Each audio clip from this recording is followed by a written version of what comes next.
Hallelujah. Praise the Lord. என்று கொண்டிருந்தால் ஒரு சில அறிவிப்புகள் தொடர்ந்து அந்த பெருமளத்திற்காக பெருமளத்தில் ஒழிக்கிற அந்த இடப்பிரச்சனைகள் சிறுக்குள்ளே கேட்டுக்கொண்டிருந்தார்கள்.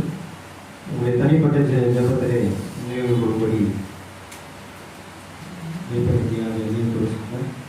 அதே போல நம்முடைய மேம்பர் இப்படியாக சிக்மங்கள் நம்மையாக கடந்து சென்றிருக்கிறார். அவருடைய பிரயாணத்தில் தேவனுடைய திரும்ப இருக்க முடியாது சபையாக சிரித்துக் கொள்ளுங்கள்.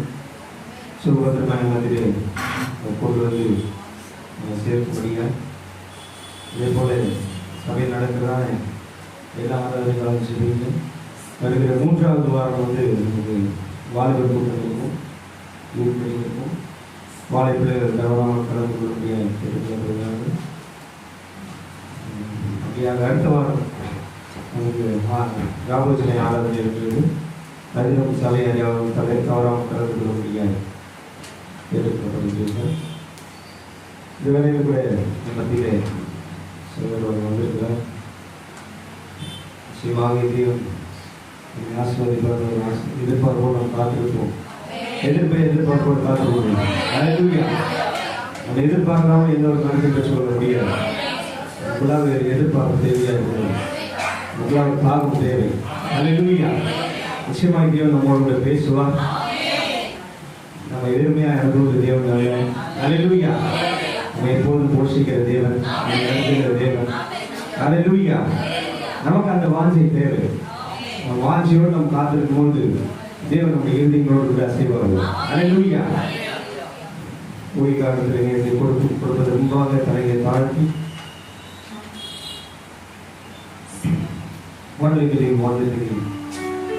all things are possible. பாடுபொழுது ஓய்வு காலத்தில்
கர்த்தருடைய பரிசுத்த நாமத்துக்கு மகிமை உண்டாக. பிரியமானவர்களே, கர்த்தர் நல்லவர்.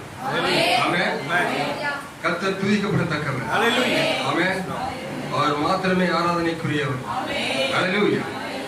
அவரை தவிர வேற ஒன்றும் ஆராதனைக்குரியது தொழுதுக்குரியது அல்ல. ஆமென். அவர் ஒருவரே நம்மை மீட்டார். அவர் ஒருவரே நமக்காக ஜீவனை கொடுத்தார். அவர் ஒருவரே தன்னுடைய சொந்த ரத்தத்தை சம்பாதித்து நம்மளை இந்த காலங்களில் கூட்டி இருக்கிறார். கடைசி சொட்டு ரத்தம் வரை சிந்திய ஒருவர் அவர் ஒருவரே. ஆமென். அந்த மகத்தான ஒருவரை மாத்திரம் தான் ஆராதிக்க வந்திருக்கிறோம். இந்த கால வேளையில நமக்கு நல்லவராய் இருக்கிறார். நம் ஜீவிய காலமெல்லாம் நமக்கு நல்லவராய் இருக்கிறார். ஆமென். அல்லேலூயா. அப்படியாக நின்று கொண்டிருக்க இந்த வேளையிலே ஆசீர்வதிக்கப்பட்ட இந்த ஒரு பகுதி வேத பகுதியிலிருந்து ஒரு பகுதி வாசிக்கலாம்.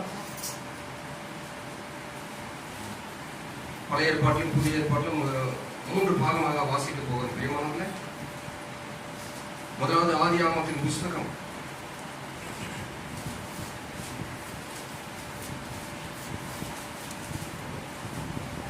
4ஆம் அதிகாரம் 10ஆம் வசனத்தை வாசிக்கிறேன்.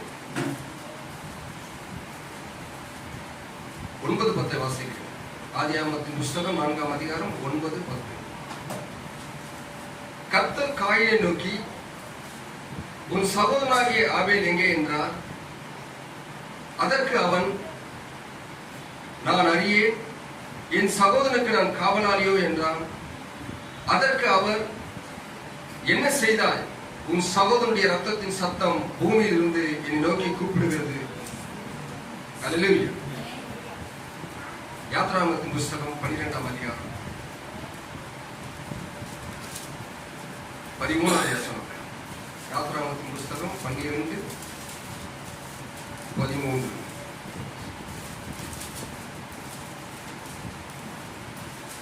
நீங்கள் இருக்கும் வீடுகளில் அந்த ரத்தம் உங்களுக்காக அடையாளமாய் இருக்கும். அந்த ரத்தத்தை நான் கண்டு உங்களை கடந்து போவேன்.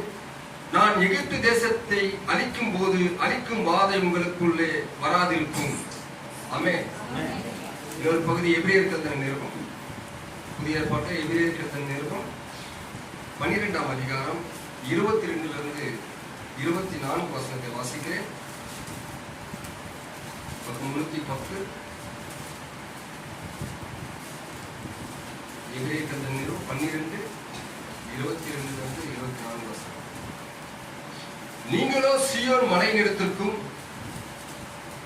ஜீவனுள்ள தேவனுடைய நகரமாகிய பரம எருசலேம் இடத்திற்கும் 1000-10,000 தேவதூதர்களிடத்திற்கும் பரலோகத்தில் பேர் எழுதியிருக்கிற முதற் பேரானவர்களின் சர்வ சங்கமாகிய சபையினிடத்திற்கும் யாவருக்கும் நியாயாதிபதியாகிய தேவனிடத்திற்கும் பூரணராக்கப்பட்ட நீதிமான்களுடைய ஆவிகளிடத்திற்கும் புது உடன்படிக்கையின் மத்தியஸ்தராகிய இயேசுவினிடத்திற்கும் ஆபேலுடைய ரத்தம் பேசினதை பார்க்கிலும் நன்மையானவர்களை பேசுகிற ரத்தமாகிய தெளிக்கப்படும் ரத்தத்தின் இடத்துக்கும் வந்து சேர்ந்தீர்கள்.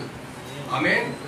கர்த்தர் தாமே வாசித்த இந்த வேத பகுதியோடு தம்முடைய ஆசீர்வாதத்தை கூட்டி நம் ஒவ்வொருவரையும் ஆசீர்வதிப்பாராக. தலையில தாத்தல பிரியமானவர்களே, மகா இரக்கம் அன்பு கிருபை நிறைந்த தேவனாகிய கர்த்தாவே, ஆசீர்வதிக்கப்பட்ட இந்த உயிர்த்தெழுந்த கால வேளைக்காக நன்றி செலுத்துகிறோம். ஆண்டவரே, தேவரீர் எங்கே 2-3 நாமத்தாலே கூடியிருக்கிற மத்தியிலே இருப்பேன் என்று சொன்ன தேவன், இயேசு கிறிஸ்து நாமத்தினாலே கூடியிருக்கிற மத்தியிலே கர்த்தர் நீர் இருக்கிறீர் என்ற விசுவாசத்தோடு வார்த்தை அனுப்புகிறோம். ஆண்டவரே, இது ஒரு மனுஷன் ஆண்டவரே வார்த்தை அல்ல. ஆண்டவரே, இது ஜீவாதிபதியினுடைய வார்த்தை. ஆண்டவரே, இது சர்வ சிருஷ்டிகளுடைய வார்த்தை. ஆண்டவரே, இது ஆண்டவரே வார்த்தை. ஆண்டவரே கர்த்தாவே, இதோ தேவரே இந்த வார்த்தையானது ஜீவிக்கிற வார்த்தையாய். ஆண்டவரே கர்த்தாவே, இந்த வார்த்தை இன்று வரை சாட்சி பகுகிற வார்த்தையாய் இருக்கிறாய். இந்த வார்த்தை அணுகும் போது பயபக்தியோடு அணுக எனக்கு கிருபை செய்யும். ஆண்டவரே கர்த்தாவே, இதோ தேவரே இந்த வார்த்தையை கேட்பதற்கும் ஆண்டவரே இதை நாங்கள் தியானிப்பதற்கும் எங்களை தகுதிப்படுத்த உடைய ரத்தத்தினாலே இந்த புல்பிலிருந்து கடைசி நபர் வரை ஆண்டவரே உடைய ரத்தத்தினாலே கல்வி சுத்திகரித்து ஆண்டவரே கர்த்தாவே, இதோ எங்கள் குற்றம் குறைகள் தப்பிதங்கள் அக்கர்மங்கள் சிந்தைகள் அக்கறம் பேச்சுகள் அக்கறம் பார்வைகள் எல்லாவற்றையும் இந்த ரத்தத்தினாலே கல்வி சுத்திகரிக்க முடியாது செய்கிறேன். பரிசுத்த பிதாவே, நீர் எங்கள் மத்தியில் அசைவாடுகிறார்கள். ஆண்டவரே, நீர் எங்கள் மத்தியிலே அசைவாடத்தக்கதாக ஆண்டவரே கர்த்தாவே தகுதியுள்ள மக்களாக எங்களை மறுபடுத்த முடியாது. ஆண்டவரே, எங்கள் இடத்துல இருக்கிறதான எல்லா கசவுகளையும் அகன்று போவதாக, பிசாசுடைய எல்லா சிந்தனைகளையும் அகன்று போவதாக, பரிசுத்த ஆவியானவர் எங்கள் மத்தியில் அசைவாடத்தக்கதாக இந்த காலங்களில் எந்த எதிர்பார்ப்போடு நாங்கள் வந்திருக்கிறோமோ அந்த எதிர்பார்ப்பை நீ மாத்திரமே பூர்த்தி செய்ய முடியும். கர்த்தர் எங்கள் மத்தியிலே இருப்பீராக ராஜா. அது ஒன்றே எங்களுக்கு ஜெய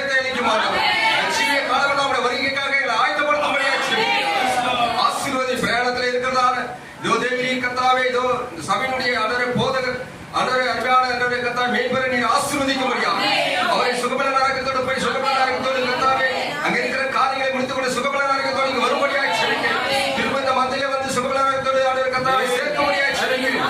ஆண்டவரே இதோ தேவரீர் அவர் ஆண்டவரே இருக்கிறதான பிரயாணப்படுகிறதான ஆண்டவரே கர்த்தாவே ஊழியத்தினுடைய எல்லா பாடங்களையும் உடைய கரத்தில் எடுத்துக்கொள்ளும்.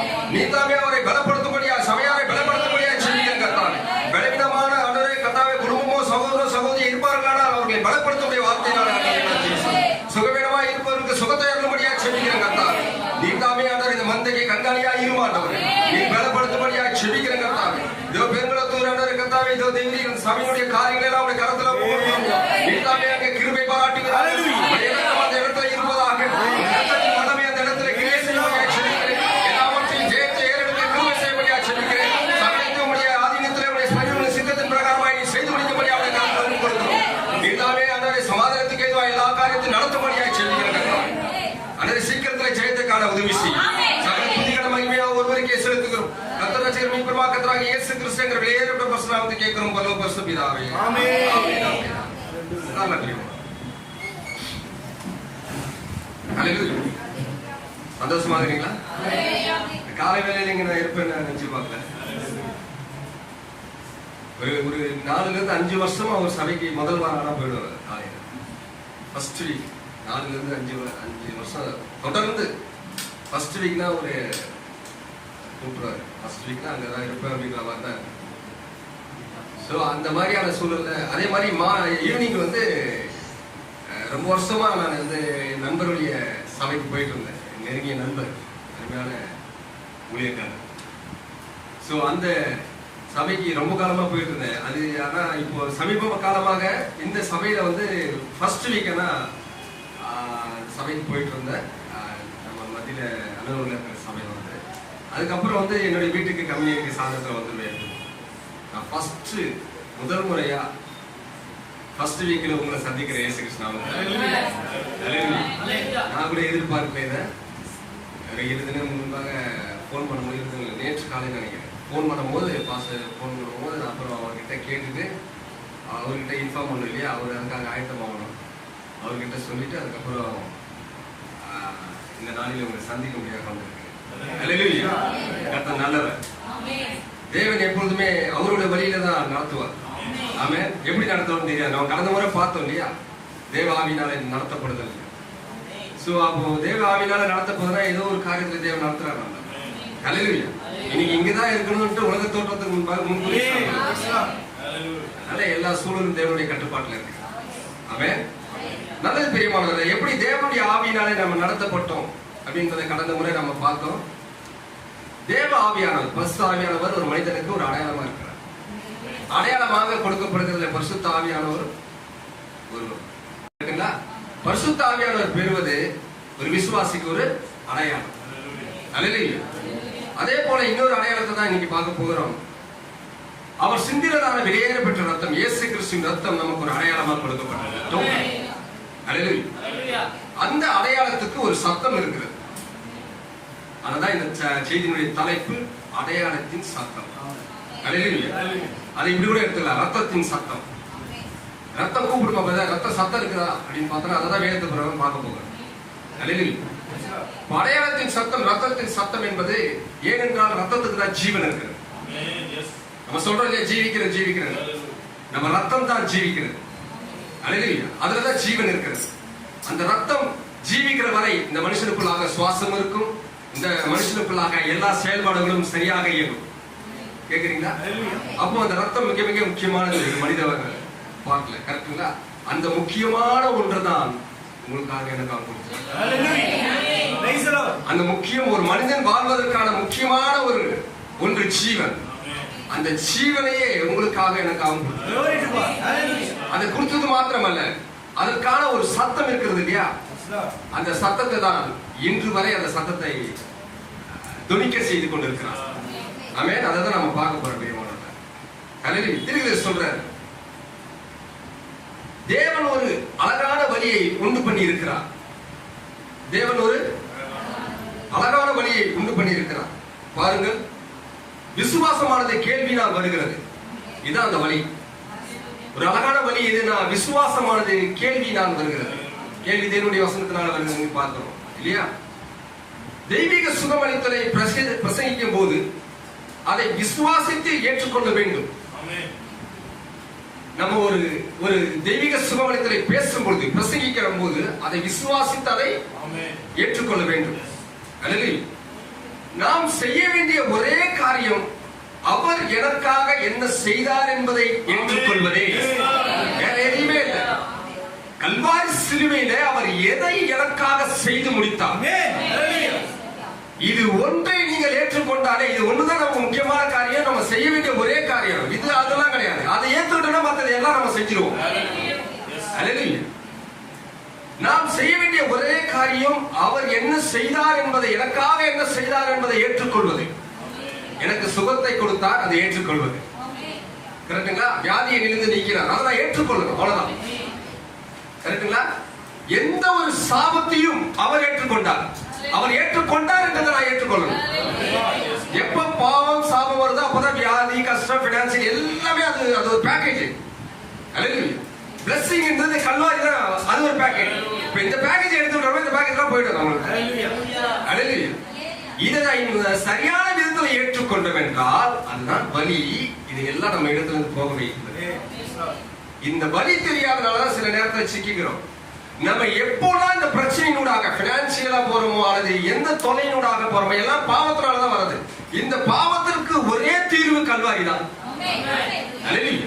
இந்த கல்வாரியிலே அவர் என்ன செய்து முடித்தார் என்பது நம்ம ஏற்றுக்கொள்வதுதான் நமக்கு கொடுக்கப்பட்ட மிகப்பெரிய காரியம். அது ஒண்ணு போதும். ஏற்றுக்கொள்ள வேண்டும். அவ்வளவுதான். நாம் ரத்தத்தின் கீழாக வந்து விடுகிறோம். அதை ஏற்றுக்கொள்ளும் போதே நம்ம அதாவது ரத்தத்தின் கீழாக வந்துடுறோம். கேக்குறீங்களா? ஏன்னா அவருடைய வார்த்தையில தான் அவருடைய ரத்தம் இருக்கிறது. அந்த வார்த்தையை நீங்கள் ஏற்றுக்கொள்ளும் பொழுது அவர் நமக்காக சிந்தின அந்த ரத்தத்தின் கீழாக நம்ம வந்து விடுகிறோம். அது ஒண்ணுதான் நமக்கு அது என்ன சொல்றது, பாதுகாப்பே. கோட்டைன்றாங்களே, ரத்த கோட்டை. இந்த கோட்டை யாரும் உடைக்க முடியாது. அப்பேற்பட்ட கோட்டையை நிறைய பெரியமானவர்களே, நம்ம எபிரேயர்ல ஒரு வசனத்தை வாசித்தோம். அது 24வது வசனம் மொத்தம் வாசிக்கலாம். மற்ற பின்னாடி நம்ம பார்க்கலாம். 24. புது உடன்படிக்கையின் மத்தியஸ்தராகிய. பழைய உடன்படிக்கையும் ரத்தத்தினால் தான் கொண்டு வந்தார். அது மிருகத்தின் ரத்தம், ஆட்டுக்கடாக்களின் ரத்தம். ஆனால் இந்த புதிய உடன்படிக்கையானது மேலான உடன்படிக்கை. இது இந்த புதிய உடன்படிக்கை பத்தி பேசுறேன். புதிய உடன்படிக்கையின் மத்தியஸ்தராகிய இயேசுவின் இடத்திற்கும், புதிய உடன்படிக்கையின் மத்தியஸ்தராகிய இயேசுவின் இடத்திற்கும், ஆபேலுடைய ரத்தம் பேசினதை பார்க்கிலும் நன்மையானவைகளை பேசுகிற ரத்தமாகிய, ஆபேலுடைய ரத்தம் பேசினதை பார்க்கிலும் நன்மையானதை பேசுகிற தெளிக்கப்படும் ரத்தத்தினிடத்திற்கே வந்து சேர்ந்தீர்கள். தெளிக்கப்படும் ரத்தத்தினிடத்திற்கே வந்து சேர்ந்தீர்கள். சேர்ந்துட்டோமா இல்லையா? வேதம் சொல்லுது வந்து சேர்ந்தீர்கள். தெளிக்கப்படும் ரத்தத்தின் இடத்திற்கே நீங்க வந்து சேர்ந்துட்டீங்கன்ற. அதுக்கு முன்னாடி என்ன சொல்றாரு? அதுக்கு முன்னாடி என்ன சொல்றாரு? அந்த மத்தியஸ்தராய் இருக்கிற அவரிடத்திலும், ஆமென், இயேசுவின் இடத்திலும் வந்துட்டோம். அவர் சிந்தினதான ரத்தம், ரத்தத்தின் இடத்திலும் வந்துட்டோம். ஆனா இந்த ரத்தம் ஆபேலின் ரத்தத்தை போல அல்ல. இந்த ரத்தம் ஆபேலின் ரத்தத்தை காட்டிலும் நன்மையானவர்களை பேசின ரத்தம். கேக்குறீங்க பிரியமான? அப்ப இந்த ரத்தத்துக்கு ஒரு சத்தம் இருக்குதா? இந்த ரத்தத்துக்கு ஒரு சத்தம் இருக்கு இல்லையா? இயேசுவின் ரத்தம், இயேசுவின் ரத்தம் என்று சொல்லும் பொழுது நீங்க இயேசுவின் ரத்தத்தை 100 முறை சொன்னீங்கன்னா அந்த ரத்தத்தினுடைய அந்த விலையேற பெற்ற காரியத்தை நீங்கள் சாதாரணமாக என்ன கூடும். ஒருவேளை ஒருத்தர் அடிக்கடி பார்த்தா சாதாரணமா அப்படி தோணும் இல்லையா? விசேஷமா என்னைக்காச்சும் ஒரு நாள் பார்த்தோம்னா, கரெக்டுங்களா? இந்த வித்தியாசம் சொல்றேன். அடிக்கடி ஒருத்தர் வந்தார்னா அது வந்து சாதாரணமா தோணும். ஆனா என்னைக்கோ ஒரு நாள் வரும்போது அது விசேஷமா தோணும். இருக்கு இல்லையா? ஏன்னா சாதாரணமா ஆயிடும். அது அதே போலதான் இயேசு ரத்தம் ஜெயம், இயேசு ரத்தம் ஜெயம், அது உங்களுக்கு சாதாரணமா ஆயிடும். அது சாதாரணமா ஆக கூடும். ஆனால் அதை அப்படி நம்ம எண்ணாதபடி விலையேற பெற்ற இயேசுவின் ரத்தம் என்ற அந்த சிந்தையோடு அதை நாம் அணுகும் போது நம்ம வாழ்க்கையில அந்த ரத்தம் என்ன செய்யுது என்ற மேலானவனை சிந்தித்து அதை அணுகுவோம். கேக்குறீங்க பிரியமான? விலையேற பெற்ற ரத்தம். இப்பேற்பட்ட மேன்மையான எண்ணத்தை உடையவர்கள் தான் ஆதி திருச்சபையினுடைய அப்போஸ்தலர்கள். நமக்கு கிடைக்கப்பட்ட இந்த விசுவாசமானது ஆதி அப்போஸ்தலருடைய விசுவாசத்துக்கு நம்மை திருப்புமானால் அவர்கள் இந்த ரத்தத்தை குறித்துதான அந்த மேன்மையான எண்ணங்கள் இடத்திலும் நம்மை திருப்பும். ஆமென். இயேசு கிறிஸ்துவின் ரத்தத்தின் வல்லமையில தான் இன்னைக்கு இந்த ஊழியம் இருந்தது. இயேசு கிறிஸ்துவின் ரத்தத்தின் வல்லமையில தான் இன்னைக்கு இந்த சபை எஸ்டாபிஷ் ஆனது. இயேசு கிறிஸ்துவினுடைய ரத்தத்தின் வல்லமையில தான் கேக்குறீங்க பெரியவர்களே, ஜனங்கள் எல்லாம் கிறிஸ்துவனில வந்தாங்க. ஒரு மனிதனுடைய பிரசங்கத்தில் அல்ல, ஒரு மனிதனுடைய சத்தத்தில் அல்ல, ஒரு மனிதனுடைய வார்த்தைகளில் அல்ல, அந்த மனிதன் பேசினதான தேவனுடைய வார்த்தையில் இருக்கிறதான ரத்தத்தின் வல்லமையில அவர்கள் ஈர்க்கப்பட்டார்கள் தேவனிடத்தில். ஹல்லேலூயா.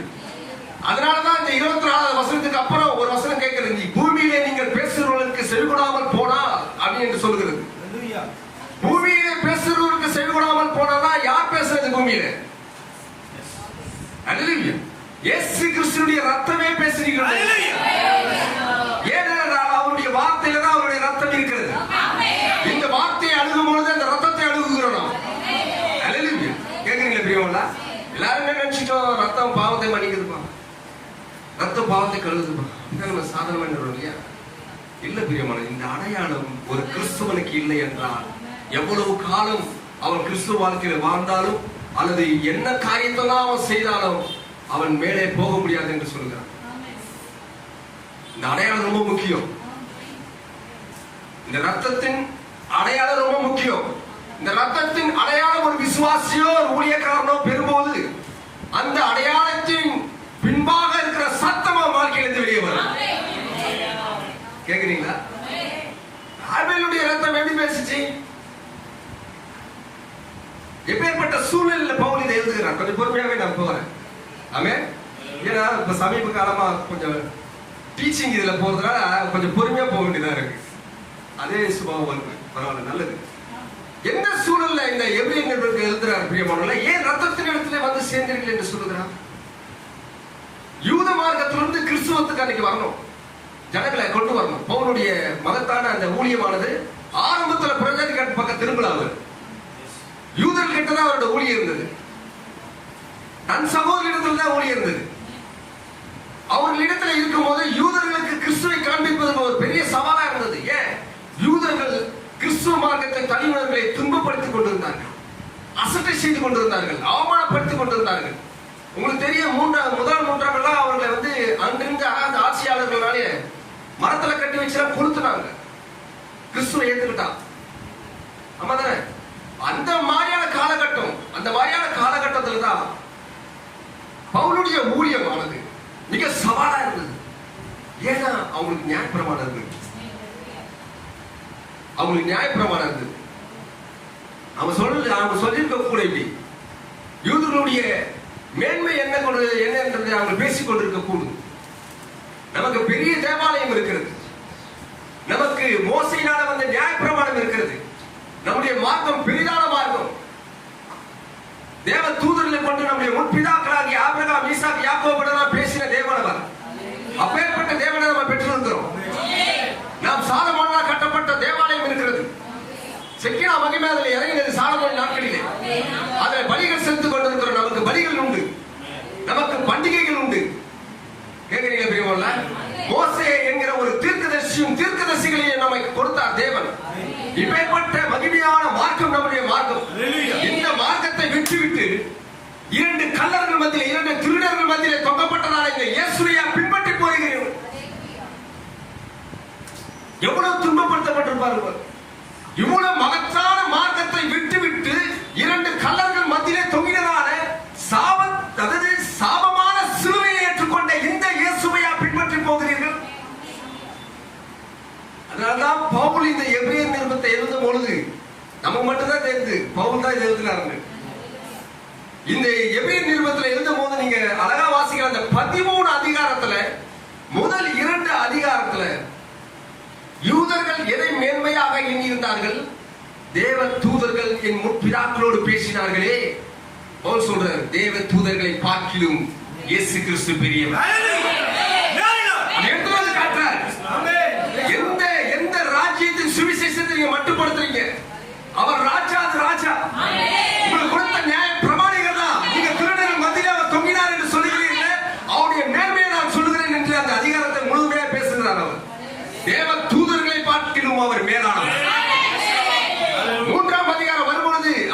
மோசையை காட்டிலும் நீங்கள் யாரை நியாயப்பிரமாணம் கொடுத்த மோசே எங்களுக்கு இருக்கிறார் என்று மேன்மை பாராட்டுகிறீர்களே, அந்த மோசையை காட்டிலும் இயேசு கிறிஸ்து பெரியவர். 4-9 அதிகாரம் வரும்போது கேக்குறீங்களா பெரியவங்கள? 4-9 அதிகாரம் வரும்போது தேவாலயத்தை குறித்து பேசுகிறார், பலிகளை குறித்து, பிரதான ஆசாரியர்களை குறித்து. ஆரோன் எங்களுக்கு இருக்கிறார் நீங்க சொல்லி எங்கள் பிரதான ஆசாரியர் இருக்கிறார்கள், அவர் சந்ததி இருக்கிறது, லேவியர் இருக்கிறார்கள் என்று சொல்லிக் கொண்டிருக்கிறீர்களே, அந்த ஆசாரியர்களை காட்டிலும் பிரதான ஆசாரியர்கள் பெரியவர். மெல்கிசேதேக்கின் முறையின்படி இவர் பிரதான ஆசாரியராக இருக்கிறார் என்றும் என்று அவரை தூக்கி உயர்த்துகிறார். அதனாலதான் ரோமருக்கு எழுதும்போது சொல்றாரு, கிறிஸ்துவின் சுவிசேஷத்தை குறித்து நான் வெட்கப்பட மாட்டேன். நீங்க அவரை வெட்கப்படுத்தினாலும் நான் வெட்கப்பட மாட்டேன். ஏனென்றால் அவருடைய மேன்மையை நான் அறிந்தவன். அல்லேலூயா. நீங்கள் பலிகளை மேன்மையா இருந்தீங்களே, அந்த பலியை காட்டிலும் மிக சிறந்த பலி இவர். அது ஒரு தரம் தான். அதாவது என்ன சொல்றது, நீங்க அடிக்கடி உங்க பாவத்துக்காக அடிக்கப்படுகிற மிருகத்தின் பலி அது. இவரோ ஜீவாதிபதி. இவர் ஜீவபலியாய் தன்னையே ஒப்பு கொடுத்தார், ஒரே தரம் அளிக்கப்பட்டார். அந்த பலியை பார்க்கிலும் இயேசு கிறிஸ்து பெரியவர். நீங்கள் பார்க்கிறதான இந்த தேவாலயத்தை காட்டிலும் இயேசு கிறிஸ்து பெரியவர். ஆமென். மகத்தான ஆலயம் அவர். அல்லேலூயா. அதை அப்படியே மேன்மைப்படுத்தி காண்பிக்கிறார். 10ஆம் அதிகாரம் வரும்போது ஜனங்கள் பின்மாற்றத்தில் போகிற காரியங்கள்லாம் பார்க்கிறோம். அங்கதான் சொல்றாரு 10:29 அதை வாசிக்கலாமே. பின்வாங்கி போனவர்கள் கிறிஸ்துவுக்கு எப்படி இருப்பாங்கன்றதை காண்பிக்கிறது. ஏன்னா அவங்களுடைய யூதர்களுடைய அழுத்தத்தினால இவர்கள் பின்வாங்கி போறாங்க. தேவனுடைய குமாரனை காலின் கீழ் மிதித்து தன்னை பரிசுத்தம் செய்த உடன்படிக்கையின் ரத்தத்தை அசுத்தம் என்று எண்ணி, தன்னை பரிசுத்தம் பண்ணினதான ரத்தத்தை அசுத்தம் என்று எண்ணி கிருபையின் ஆவியை நிந்திக்கிறவன் எவ்வளவு கொடிதான ஆக்கினைக்கு பாத்திரமானா இருப்பான் என்பதை யோசித்து பாருங்க சகோதரர்களே. அவங்க சொல்ற காரியங்களை நம்பாதீங்க. எல்லாவற்றையும் காட்டிலும் இயேசு கிறிஸ்து பெரியவர். அல்லேலூயா. செய்தியை விட்டு பின்வாங்கி போறவங்க என்று நம்ம பேச மாட்டோமா? அந்த மாதிரி பவுல் பேசுறார். யூத மார்க்கத்தை தழுவி திரும்பவும் போகிறவர்கள், பின்வாங்கி போகிறவர்கள், கிறிஸ்துவை ஏற்றுக்கொண்டு பின்வாங்கி போகிறவர்களை பார்த்து பேசுறாரு. பேசும்போது என்ன சொல்றார், தேவனுடைய குமாரனை காலின் கீழ் மிதித்து பின்வாங்குகிறவர்களுக்குரிய எச்சரிக்கை இது. தன்னை பரிசுத்தம் செய்த உடன்படிக்கையின் ரத்தத்தை அசுத்தம் என்று எண்ணி, அல்லேலூயா, கிருபையின் ஆவியை நிந்திக்கிறவன் எவ்வளவு கொடிதான ஆக்கினைக்கு பாத்திரவான் என்பதை யோசித்து பாருங்கள் என்று சொல்கிறார். அல்லேலூயா. 11வது வசனத்தில் வரும்போது விசுவாச தகப்பனுடைய விசுவாச வீரர்களுடைய காரியங்களை எடுத்து பேசுறாரு. பாரு, இவங்களா இருந்திருக்கிறாங்கப்பா, உன்னால இருக்க முடியாதா? அல்லேலூயா.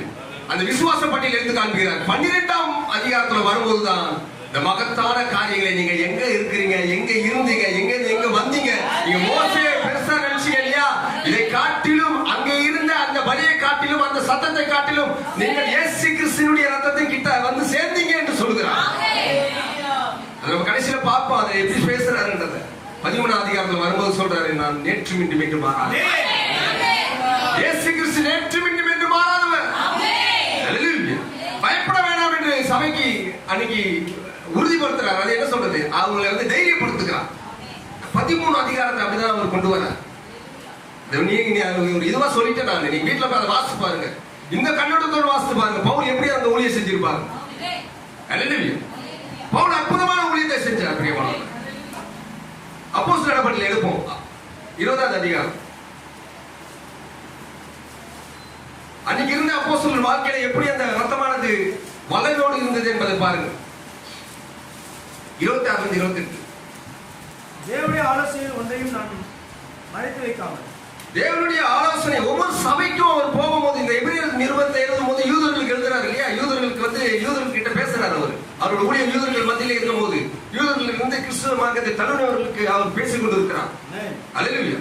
எபேசு சபையை போறாரு. இப்போ எபேசு சபையில் எப்படி பேசுறாரு பாருங்க. அது வந்து அப்போஸ்தலர் நடபடியில் 20:26-28. தேவனுடைய ஆலோசனை ஒன்றையும் நான் மறைத்து வைக்காமல், தேவனுடைய ஆலோசனையில் ஒன்றை நான் மறைத்து வைக்காமல், எல்லாவற்றையும் உங்களுக்கு அறிவித்தபடினாலே, எல்லாருடைய இரத்த பழிக்கும் நீங்கி நான் சுத்தமா இருப்பேன் என்பதற்கு. இவர் எங்க போறாருன்னா, இப்போ எருசலேமை நோக்கி போயிட்டு இருக்கிறார். ஊழியத்தினுடைய கடைசி பாகத்துல வந்துட்டார். எருசலேமுக்கு போனா வந்து அவர் கதை முடிஞ்சிடும், முடிக்கப்பட போகுது. இது பவுல் அறிஞ்சிட்டார். ரொம்ப காலமா இந்த எபேசு சபைக்கு ஒரு போதகனாக அந்த சபையை எஸ்டாபிஷ் பண்றதுல மிகப்பெரிய பங்கு பவுலுடைய. அதனால தீர்க்கதரிசி சொல்றார், எபேசு சபைக்கு தூதன் வந்து பவுல் நியமிச்சார். அது நிழல். அது ஆசியா மைனர்ல இருந்த சபைகள்ல தீர்க்கதரிசி அன்னைக்கு இருந்த சபைகள் ஆசியா மைனர்ல கொலைசேர் கொரிந்தியர் எல்லாமே இருந்தது. கலந்து சபை, இந்த எபேசு சபை எல்லாம் இருந்தது. ஆனால் அவர் எந்த சபைக்கு ரொம்ப காலமாக போதகனாக ஒரு ஊழியக்காரனாக சபையை பரலோகத்துடைய மேன்மையை போதித்து நடத்துறதான சபை, அந்த நிறுவனத்தை வாசிக்கும் போதே உங்களுக்கு தெரியும். அப்படியாப்பட்ட சபையில அவர் போதகராக இருந்த போது அவர் எருசலேமுக்கு போவாரு. போவதுக்கு முன்பாக மூப்பர்களை அழைக்கிறார். அந்த வாஸ்து பார்த்தீங்கன்னா தெரியும். அந்த அதிகாரம் மூப்பர்களை அழைத்து அவர்களுக்கு ஆலோசனையை சொல்றார். அப்படி ஆலோசனையை சொல்லும் போதுதான் சொல்றாரு, தேவனுடைய ஆலோசனை ஒன்றையும் நான் மறைத்து வைக்காமல் எல்லாவற்றையும் உங்களுக்கு அறிவித்தபடினாலே எல்லாருடைய ரத்தப்பழிக்கும் நீங்கி நான் சுத்தமாய் இருக்கிறேன் என்பதற்கு உங்களை இன்றைய தினம் சாட்சிகளாக வைக்கிறேன். ஆகையால் உங்களை குறித்தும் தேவன் தம்முடைய சுய ரத்தத்தினாலே சம்பாதித்துக் கொண்ட தமது சபையை மேய்ப்பதற்கு பரிசுத்த ஆவி உங்களை கண்காணிகளாக வைத்த மந்தை முழுவதையும் குறித்தும் எச்சரிக்கையா இருங்கள். மந்தை முழுவதையும் குறித்து எச்சரிக்கையா இருங்க. அதாவது இந்த மூப்பர்களுக்கு ஆலோசனை சொல்லிட்டு போறாரு, நான் விட்டு இதுக்கப்புறம் வரமாட்டேன்னு தெரிஞ்சு சொல்றாரு பவுல். அவ்வளவு மகத்துவமான ஊழியத்தை செஞ்சுட்டு அந்த ஊழியத்தை மூப்பர்களிடத்தை கொடுக்கும் போது அந்த மூப்பரை பார்த்து சொல்றாரு, எச்சரிக்கையா இருங்கன்னு சொல்றாரு. ஏன் எச்சரிக்கையா இருக்க சொல்றாரு? சாதாரணமா வரல இந்த சபை, ஏதோ என்னால வந்து நினைச்சுக்காதீங்க, இது தேவனுடைய சுய ரத்தத்தினாலே சம்பாதித்த சபை என்று சொல்றாரு. அந்த ஒரு காரியத்தை எடுத்து வைக்கிறார் அங்க. ஆகையால் உங்களை குறித்தும் தேவன் தம்முடைய சுய ரத்தத்தினால் சம்பாதித்துக் கொண்டு தமது சபையை மேய்ப்பதற்கு, இன்னைக்கு கூட சபை அவரோட ரத்தத்தினால் சம்பாதிக்கப்பட்டதுதான். மக்களுக்கு அவர் ரத்தத்தினாலே சம்பாதிக்கப்பட்ட சபை நாம என்ற அந்த உணர்வை கொண்டு வருவதற்காக மூப்பரிடத்துல பேசுறாரு. அந்த மேன்மையை அந்த மக்கள் உணர்ந்தாதான், நான் சாதாரணமான வரல கிறிஸ்துவுக்குள்ள, என்ன சம்பாதிக்கிறதுக்கு ஒரு விலையேறப்பட்ட ரத்தம் சிந்தப்பட்டது. அந்த ஜீவன் கொடுத்து மீட்டான். அந்த ரத்தம் என் வாழ்க்கையில் என்ன காரியத்தை செய்து கொண்டிருக்கிறது என்பதை என் வாழ்க்கையின் மூலமாக ஒரு சத்தம் வெளிப்படுத்திக் கொண்டிருக்கிறது. கேக்குறீங்க தெரியும்ல? சாதாரணமா நாம வரல, சாதாரணமா இங்க உட்கார்ல, இதை நம்ம உணர வேண்டும் என்பதற்காக அன்னைக்கு இருந்த எபேசு சபை மூப்பர்கள் உணர வேண்டும், அதை எப்படி காத்துக்கொள்ள வேண்டும் என்பதற்காக சபை நம்மளுடையதல்ல, அவருடைய அவருடைய ரத்தத்தினாலே சம்பாதிக்கப்பட்டது. இந்த உயர்வான எண்ணத்தில் சபையானது போக வேண்டும் என்பதை உணர்த்துகிறார். அவர் தன்னுடைய சுய ரத்தத்தினால சம்பாதித்தார். அவர் அந்த ரத்தத்தில் சம்பாதிக்கப்பட்டதான இந்த சபையானது, கேக்குறீங்களா பிரியமானவர்களே, பரிசுத்த ஆவியானவரே அதுக்கு கண்காணியா இருக்கிறார். மந்தையை தப்ப விடாத ஓநாய்க்கு எச்சரிக்கையா இருங்கள் என்று சொல்லுகிறார். இந்த ஆலோசனையை கொடுத்து தான் அவர் கடந்து போறார். இப்ப அடுத்தது அந்த எபேசியர் 1:7 இந்த சபைக்கு தானே போச்சாரு. இப்ப விசுவாசிகிட்ட பேசுறாரு பாருங்க. 1:7 அவருடைய கிருபையின் ஐஸ்வரியத்தின்படியே இவருடைய ரத்தத்தினாலே, யாருடைய ரத்தத்தினாலே? இயேசு கிறிஸ்துவினுடைய ரத்தத்தினாலே பாவ மன்னிப்பாகிய மீட்பு, பாவ மன்னிப்பாகிய மீட்பு இவருக்குள் நமக்கு உண்டாயிருக்கிறது. இவருக்குள் நமக்கு உண்டாயிருக்கிறது. அவருடைய ரத்தத்தினால தான் பாவ மன்னிப்பாகிய மீட்பு உண்டாயிருக்கிறது. விசுவாசிகள் பேசுறாரு. இந்த ரத்தம் உங்களை சாதாரணமா மீட்கல, அவர் ரத்தம் சாதாரணமா சம்பாதித்து சபையில உட்கார வைக்கல. பாவ மன்னிப்பாகிய மீட்பு நமக்கு உண்டாயிருக்கிறது அவருடைய ரத்தத்தினாலே. அல்லேலூயா. கொலோசியர் 1:13-19 வாசிக்கலாம். வசனத்தை கொஞ்சம் திருப்பி தேவனுடைய அந்த வார்த்தை வாசிக்கும் பொழுதுதான் அதுக்கு ஜீவன் நம்மிடத்தில் வரும். கொலோசியர் 1:13-19 இருளில் அந்தகாரத்திலிருந்து நம்மை விடுதலையாக்கி, இருளில் அந்தகாரத்திலிருந்து நம்மை விடுதலையாக்கி நமது அன்பின் குமாரனுடைய ராஜ்யத்திற்கு உட்படுத்தினவருமாய் இருக்கிற பிதாவை ஸ்தோத்திரிக்கிறோம். குமாரனாகிய அவருக்குள் அவருடைய ரத்தத்தினாலே பாவ மன்னிப்பாகிய மீட்பு நமக்கு உண்டாயிருக்கிறது. பாவ மன்னிப்பாகிய மீட்பு நமக்கு உண்டாயிருக்கிறது. ஒரே எபேசியருக்காக தான் சொல்றாரு. ரத்தத்தின் வல்லமை. அன்னைக்கு இருந்த ஆதி கிறிஸ்தவ எஸ்டாபிஷ் தான் பேசிட்டு வரேன் நான். ஒவ்வொரு சபையும் இயேசு கிறிஸ்துவின் ரத்தத்தின் வல்லமையில இருந்தது. அவன் இன்னைக்கும் அதே வல்லமையில தான் சபை இருக்க வேண்டும்.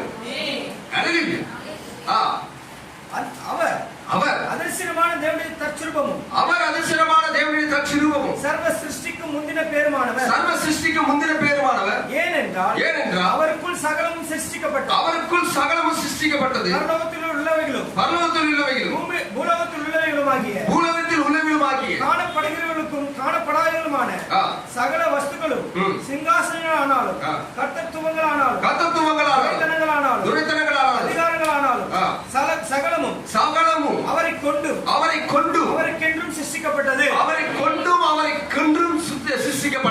அல்லேலூயா. அவருக்கென்றுதான் அவருடைய சபை அவருக்கென்றும் அவரை கொண்டு சிருஷ்டிக்கப்பட்டது. சகல சிருஷ்டிப்புல நீங்களும் நானும் இருக்கிறோமா? நீங்கள் உங்களுடையவர் அல்ல, நீங்களும் நானும் அவருடையவர்கள். உங்களுடைய சுய சிந்தனை நீங்க போக முடியாது, சுய சித்தத்துல போக முடியாது. ஏன் சித்தத்துல நம்முடைய சொந்த சிந்தனையில வாழ முடியாது? சுய பித்தின் மேல் சாயாதே என்று ஏன் வேதம் சொல்லுகிறது? எப்போது அவருடைய ரத்தத்தை ஏற்றுக்கொள்கிறோமோ, எப்போது அவருடைய வார்த்தையை ஏற்றுக்கொள்கிறோமோ, எப்போது நமக்குள்ளாக வாசமா இருக்கிறார் என்கிறோமோ, அப்போ அவருடைய சரீரம், அவருடைய ஆளுகையில் இருக்கிற சரீரம், அவருடைய ஆளுகையில வழிநடத்தப்படுகிறவரான ஒரு நபர் நாம.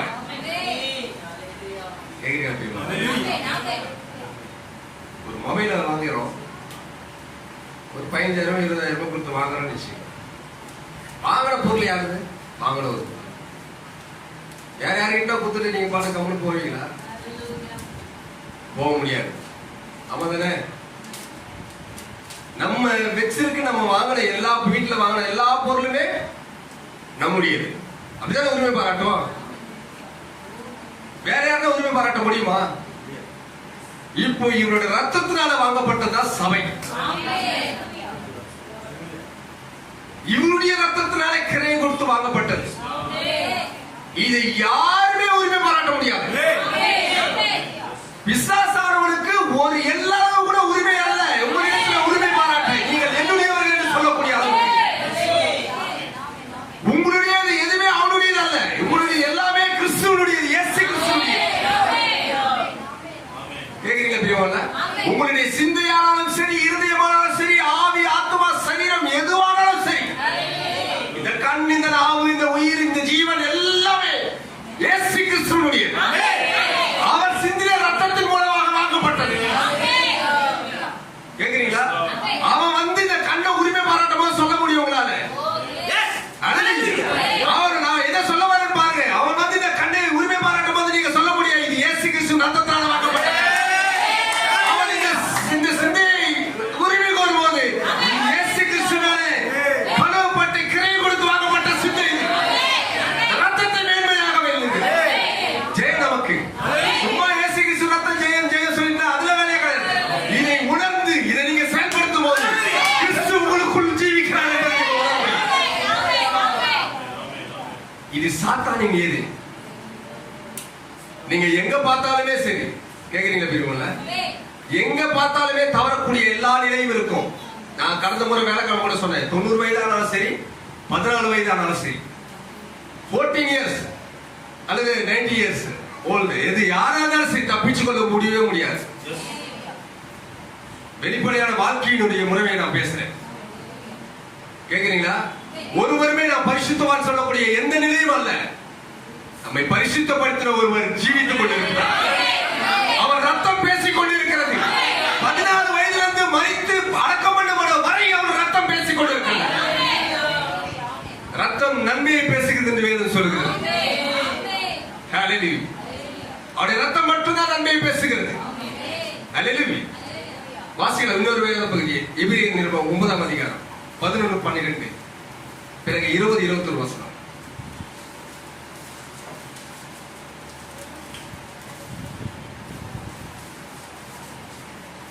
கிறிஸ்துவானவர் வரப்போகிற நன்மைக்குரிய பிரதான ஆசாரியராய் வெளிப்பட்டு கையினால் செய்யப்பட்டதாகிய இந்த சிருஷ்டி சம்பந்தமான கூடாரத்தின் வழியாக அல்ல, பெரிதும் உத்தமமான கூடாரத்தின் வழியாகவும். அந்த தேவாலயத்தை சொல்லிட்டு இருந்தாங்க இல்லையா, இது தேவாலயம் இருக்கு, பலிகள் இருக்கு, அது இருக்கு, அது இருக்கு, இது இருக்குன்னு சொல்லிட்டு இருந்தாங்க. இதன் வழியாக அல்ல, இதை காட்டிலும் மேன்மையான ஒரு கூடாரத்தை அவர் ஆரம்பிச்சிருக்கிறார். அல்லேலூயா. மேன்மையான கூடாரத்தை பத்தி பேசுறதா? வெள்ளாட்டுக்கடா, இளங்காளை இவைகளுடைய ரத்தத்தினாலே அல்ல, வெள்ளாட்டுக்கடா, இளங்காளை இவர்களுடைய ரத்தத்தினால் அல்ல, தம்முடைய சொந்த ரத்தத்தினாலும் ஒரே தரம் மகா பரிசுத்த ஸ்தலத்திலே பிரவேசித்து நித்திய மீட்பை உண்டு பண்ணினார். நித்திய மீட்பை உண்டு பண்ணினார். ஒரு காலகட்ட வரை தான் நம்ம மீட்கப்பட்டிருக்கிறோம் இல்லை கிடையாது. நித்திய வரை நம்ம மீட்டார். அவர் அது செய்தது அவருடைய ரத்தம் மட்டும்தான். எந்த மனிதன் தன் சுய நீதியில் வர முடியாது. கிறிஸ்துவனை தேவனை நம்மை பார்க்கும்போது நம்முடைய சுய நீதி, சுய பரிசுத்தம், சுய சிந்தனை, சுய காரியங்கள், சுய புத்தி இதுல வர முடியாது. கேக்குறீங்களா பிரியமான? அதே போல அவருடைய ரத்தம் இருக்குது என்று சுயமா ஓட முடியாது நம்மளால. அப்படி ஓடும் போதுதான் சொல்றாரு, கிறிஸ்துவை அவருடைய குமாரனை காலின் கீழ் மிதித்து அவர் சிந்தினதான ரத்தத்தை அசுத்தம் என்று எண்ணக்கூடும். அப்படி போனோம்னா கேக்குறீங்க, இந்த வழியை நீங்க சரியா நம்ம அறிஞ்சு கொண்டாதான் கிறிஸ்துவ வாழ்க்கை எது கிருபை, ரத்தமிட வாழ்க்கை என்ன செய்தது, என்ன செய்து கொண்டிருக்கிறது என்பதை அறிய முடியும். ஒருவரை தப்பித்துக் கொள்ள முடியாத ஒரு காலகட்டத்தில், ஒரு உலகத்தில் தான் வாழ்ந்துட்டு இருக்கிறோம். ஆனால் கிறிஸ்துவின் ரத்தத்தினாலே நாம் தப்பித்து பிழைத்துக் கொண்டிருக்கிறோம், ஜீவித்துக் கொண்டிருக்கிறோம். கிறிஸ்து நமக்குள்ளாக ஜீவித்துக் கொள்ள நம்ம விட்டுக் கொடுக்கிறோம் பிரியமானவர்கள். ஆமென். கேக்குறீங்களா? என்ன சொல்றாங்க? வெள்ளாட்டுக்கடா கிடையாது. அது திரும்ப பாவத்தை வந்து பிரதான ஆசாரியர் திரும்ப போக வேண்டியதா இருந்தது. அவன் இவர் தம்முடைய சொந்த ரத்தத்தினாலே ஒரே தரம் மகா பரிசுத்த ஸ்தலத்துக்குள்ள பிரவேசிக்க சாக்கியத்தை நமக்கு உண்டு பண்ணி கொடுத்தார். அவன் இப்போ மகா பரிசுத்த ஸ்தலத்துக்குள்ள தான் நம்ம இருக்கிறோமா? பிரகாரம் பரிசுத்த ஸ்தலம், மகா பரிசுத்த ஸ்தலம். இந்த நிலையில நாம எங்க இருக்கிறோம் என்பதை நாம் பார்க்கக்கூடிய ஒரு காலகட்டத்தில் இருக்கிறோம் பிரியமானவர்களே. அது அந்த ஆசாரி கூடத்தை எடுக்கும்போது பார்க்கலாம். 10ஆம் அதிகாரம், அதே எபிரேயர் 10:19-22 வசனங்களை நோட் பண்ணி வச்சுங்க, தியானிங்க இது வீட்ல இருக்குங்க. ஆகையால் சகோதரரே நாம் பரிசுத்த ஸ்தலத்திலே பிரவேசிப்பதற்கு, இப்போ இந்த 9ல முடிச்சோம் இல்லையா? இந்த ஆகையால் வரும்போது எனக்கு ரொம்ப, நான் கடந்த முறை கூட உபாகமத்துல ஒரு வசனத்தை பேசுறாரு. அதனுடைய இணைப்பெடுத்து வந்து யோவான் சுவிசேஷத்துல 8ஆம் அதிகாரத்துல இருந்துச்சு. அங்க பேசிட்டு அதுக்கு ஆகையால் பேசுற மாதிரி இருந்தது. அதை பேசி முடிச்ச பிறகு ஆகையால் என்ன சொல்றேன்னு சொல்லுவோம், அந்த மாதிரி பேசுறாரு. அது மாதிரி தான் இதையும் நான் பாக்குறேன். இப்ப இந்த 12ஆம் வசனத்தை முடிச்சிட்டு 9ஆம் அதிகாரம் 12ஆம் வசனம் முடிச்சிட்டு இந்த 10ஆம் அதிகாரம் 19ஆம் வசனத்துல வரும்போது, ஆகையால் சகோதரரே நாம் பரிசுத்த ஸ்தலத்திலே பிரவேசிப்பதற்கு இயேசுவானவர் தமது மாம்சமாகிய திரையின் வழியாய் புதிதும் ஜீவனுமான மார்க்கத்தை நமக்கு உண்டு பண்ணினபடியால் அந்த மார்க்கத்தின் வழியாய் பிரவேசிப்பதற்கு அவருடைய இரத்தத்தினாலே நமக்கு தைரியம் உண்டாயிருக்கிறபடியினாலே தேவனுடைய வீட்டின் மேல் அதிகாரியான மகா ஆசாரியர் நமக்கு ஒருவர் இருக்கிறபடியினால் துர்மனசாட்சி நீங்க தெளிக்கப்பட்ட இருதயம் உள்ளவர்களாய். தெளிக்கப்பட்ட இருதயம் என்பது என்னன்னா, தெளிக்கப்பட்டது எது? நாம ஏற்கனவே தெளிக்கப்பட்ட ரத்தத்தின் இடத்துல வந்து சேர்ந்தோம் இல்லையா? ரத்தம் தான் தெளிக்கப்பட்டது. அந்த ரத்தம் தெளிக்கப்பட்ட இருதயம் உள்ளவர்களாயும், அல்லேலூயா, ரத்தம் தெளிக்கப்பட்ட இருதயம் உள்ளவர்களாயும், சுத்த ஜலத்தால் கழுவப்பட்ட சரீரம் உள்ளவர்களாயும், உண்மையுள்ள இருதயத்தோடும் விசுவாசத்தின் பூர்ண நிச்சயத்தோடும் சேர கடவோம். அல்லேலூயா. தாராசிரியர் வருஷத்துக்கு ஒரு முறை போல அந்த காலையுடைய ரத்தம் எடுத்துட்டு ஒரே நேரம் மரித்து அவர் சிந்தினதான ரத்தத்தினால இந்த மகா பரிசுத்த ஸ்தலத்துக்குள்ள பிரவேசிக்கிறதான ஸ்லாக்கியத்தை பெற்ற மக்கள் நாம். அந்த தைரியம் எப்படி வந்தது? பிரதான ஆசாரியரை பயத்தோடு தான் உள்ள போவாரு. அந்த பயத்தோடு போற அந்த பிரதான ஆசாரியரை காட்டிலும் நமக்கு ஒரு பிரதான ஆசாரியர் நமக்காக பரிந்து பேசுவதனால இந்த ஆசாரிய கூட்டம் தைரியமாக உள்ள செல்கிறது. அதுவும் அவருடைய ரத்தம் தான் நமக்கு உண்டாக்கி கொடுத்தது. ரத்தம் அவ்வளவு மேன்மை உள்ளது. ஆமென். ரத்தம் இருக்கிற தைரியத்தினாலதான் அவருடைய சமூகத்தை அணுகிறோம் நாம. கேக்குறீங்களா பிரியமானவர்களே? இப்போ வந்து நான் இங்க நிக்கிறேன்னா அவர் ரத்தத்தை, அந்த அவருடைய சிந்தினதான ரத்தம் கொடுத்த தைரியத்துல இங்க நிக்கிறேன். கேக்குறீங்களா பிரியமானவர்களே? நீங்களும் அந்த பரிசுத்த தேவனிடத்துல வரீங்கன்னா அவர் சிந்தினதான ரத்தம் தான் நம்மளை கூட்டி சேர்த்திருக்கிறார். ரத்தத்தை குறித்ததான மேன்மை. அல்லேலூயா. தேவன் எப்பொழுதுமே சந்திக்கக்கூடிய ஒரு இடம்னா ரத்தத்துக்கு கீழே தான். ஏதேன் தோட்டம் முதற்கொண்டு இன்று வரை மனிதனை தேவன் சந்திக்கக்கூடிய ஒரே ஸ்தலம் இயேசு கிறிஸ்துவின் ரத்தம் தான். கேக்குறீங்களா பிரியமானவர்களே? ஐக்கியத்தின் அடிப்படையில் செய்தியில சொல்றார் தீர்க்கதரிசி. 1961 2ஆம் மாதம் 14ஆம் தேதி பேரா 42 பாதிலிருந்து நான் வாசிக்கிறேன். பழைய ஏற்பாட்டில் இஸ்ரவேலை சிந்தப்பட்ட ரத்தத்தின் கீழ் அந்த ஓரிடத்தில் மட்டுமே தேவன் இஸ்ரவேலை சந்தித்தார். பழைய ஏற்பாட்டு நாட்கள்ல எந்த ரத்தம் சிந்தப்பட்டதோ, காயினுடைய ரத்தம், கிடாரிகளுடைய ரத்தம், இந்த ரத்தத்தை பலியா செலுத்துறாங்க இல்லையா, அந்த ரத்தத்தின் கீழே தான் சந்தித்தார் தேவன். செம்மறியாட்டுக்குட்டி கொல்லப்பட்ட அவ்விடத்திற்கு தேசத்தின் எல்லா இடத்திலிருந்தும் வந்தார்கள். எங்க ரத்தம் பலியில் செலுத்தப்பட்டதோ ஒட்டுமொத்த தேசத்தில் இருக்கிறவங்களும் அந்த ரத்தத்திட்ட வந்தாகணும். அங்கதான் தேவன் சந்திப்பாரு. நான் என் பட்டணத்திலே இருக்கிறேன்னா அங்க சந்திக்க மாட்டார். ரத்தத்தை மீறி வெளியே தேவன் சந்திக்க மாட்டாரு. அதனால எல்லாரும் கூடி வரணும். ஏனெனில் தேவன் அவர்களை சிந்தப்பட்ட ரத்தத்தின் கீழ் மட்டுமே சந்தித்தார். ஏனெனில் தேவன் அவர்களை சிந்தப்பட்ட ரத்தத்தின் கீழ் மட்டுமே சந்தித்தார். அதனால்தான் ஆட்டுக்குட்டி உலக தோற்றத்துக்கு முன்பாக அடிக்கப்பட்டது. அதனாலதான் ஆதாம் ஏவாள் வெளியே வரும்போது ஒரு மிருகம் கொல்லப்பட்டு கோலாடியை கொடுத்தார். அதனாலதான் ஆபேலுக்கு அந்த வெளிப்பாடை பெற்று அவர் ஒரு ஆட்டை, அதாவது ஒரு மிருகத்தை அடித்து கேட்கல அந்த ரத்தத்தை செலுத்தினார். அதுதான் அவர் அந்த பலியை ஏற்றுக்கொள்ளத்தக்கதான விதானமா இருந்தது. ஆதி முதலே அதை சிந்தனை கொண்டிருந்தார். செம்மறியாட்டுக்குட்டி ரத்தத்தின் கீழ் மட்டுமே தேவனை சந்திக்கிற இடமாக இருந்தது. அங்குதான் அவர் தன்னுடைய ஜனங்களை சந்தித்தார். அங்குதான் அவர் தன்னுடைய சபையை சந்தித்தார். ரத்தத்தின் கீழ் அங்குதான் அவர் உன்னுடைய தேவைகளை சந்திக்கிறார். தேவை சந்திக்கிறதுக்கு வேற இடம் கிடையாது. ஏன் இந்த ரத்தம் ரொம்ப முக்கியம் நம்ம வாழ்க்கையில? அநேக தேவை உள்ளவர்களா இன்னவரை கேட்டுட்டு இருக்கிறோம் தேவ சமூகத்துல. நீங்க எங்க உங்களை சந்திக்கிறாரோ அந்த இடத்துக்கு நீங்க வந்தாகணும். அந்த இடத்துல வந்து நீங்க கேட்டு பாருங்க, உங்க தேவையை சந்திக்கிற ஒரே இடம் இயேசு கிறிஸ்து ரத்தம் மட்டுமே. இப்ப புரிஞ்சிச்சா வழி நமக்கு? ஆமென். வாசிக்கலாம். ரத்தத்துக்கு வெளியே மன்னிப்பும் இல்லை அல்லது கேட்கப்படுதலும் இல்லை.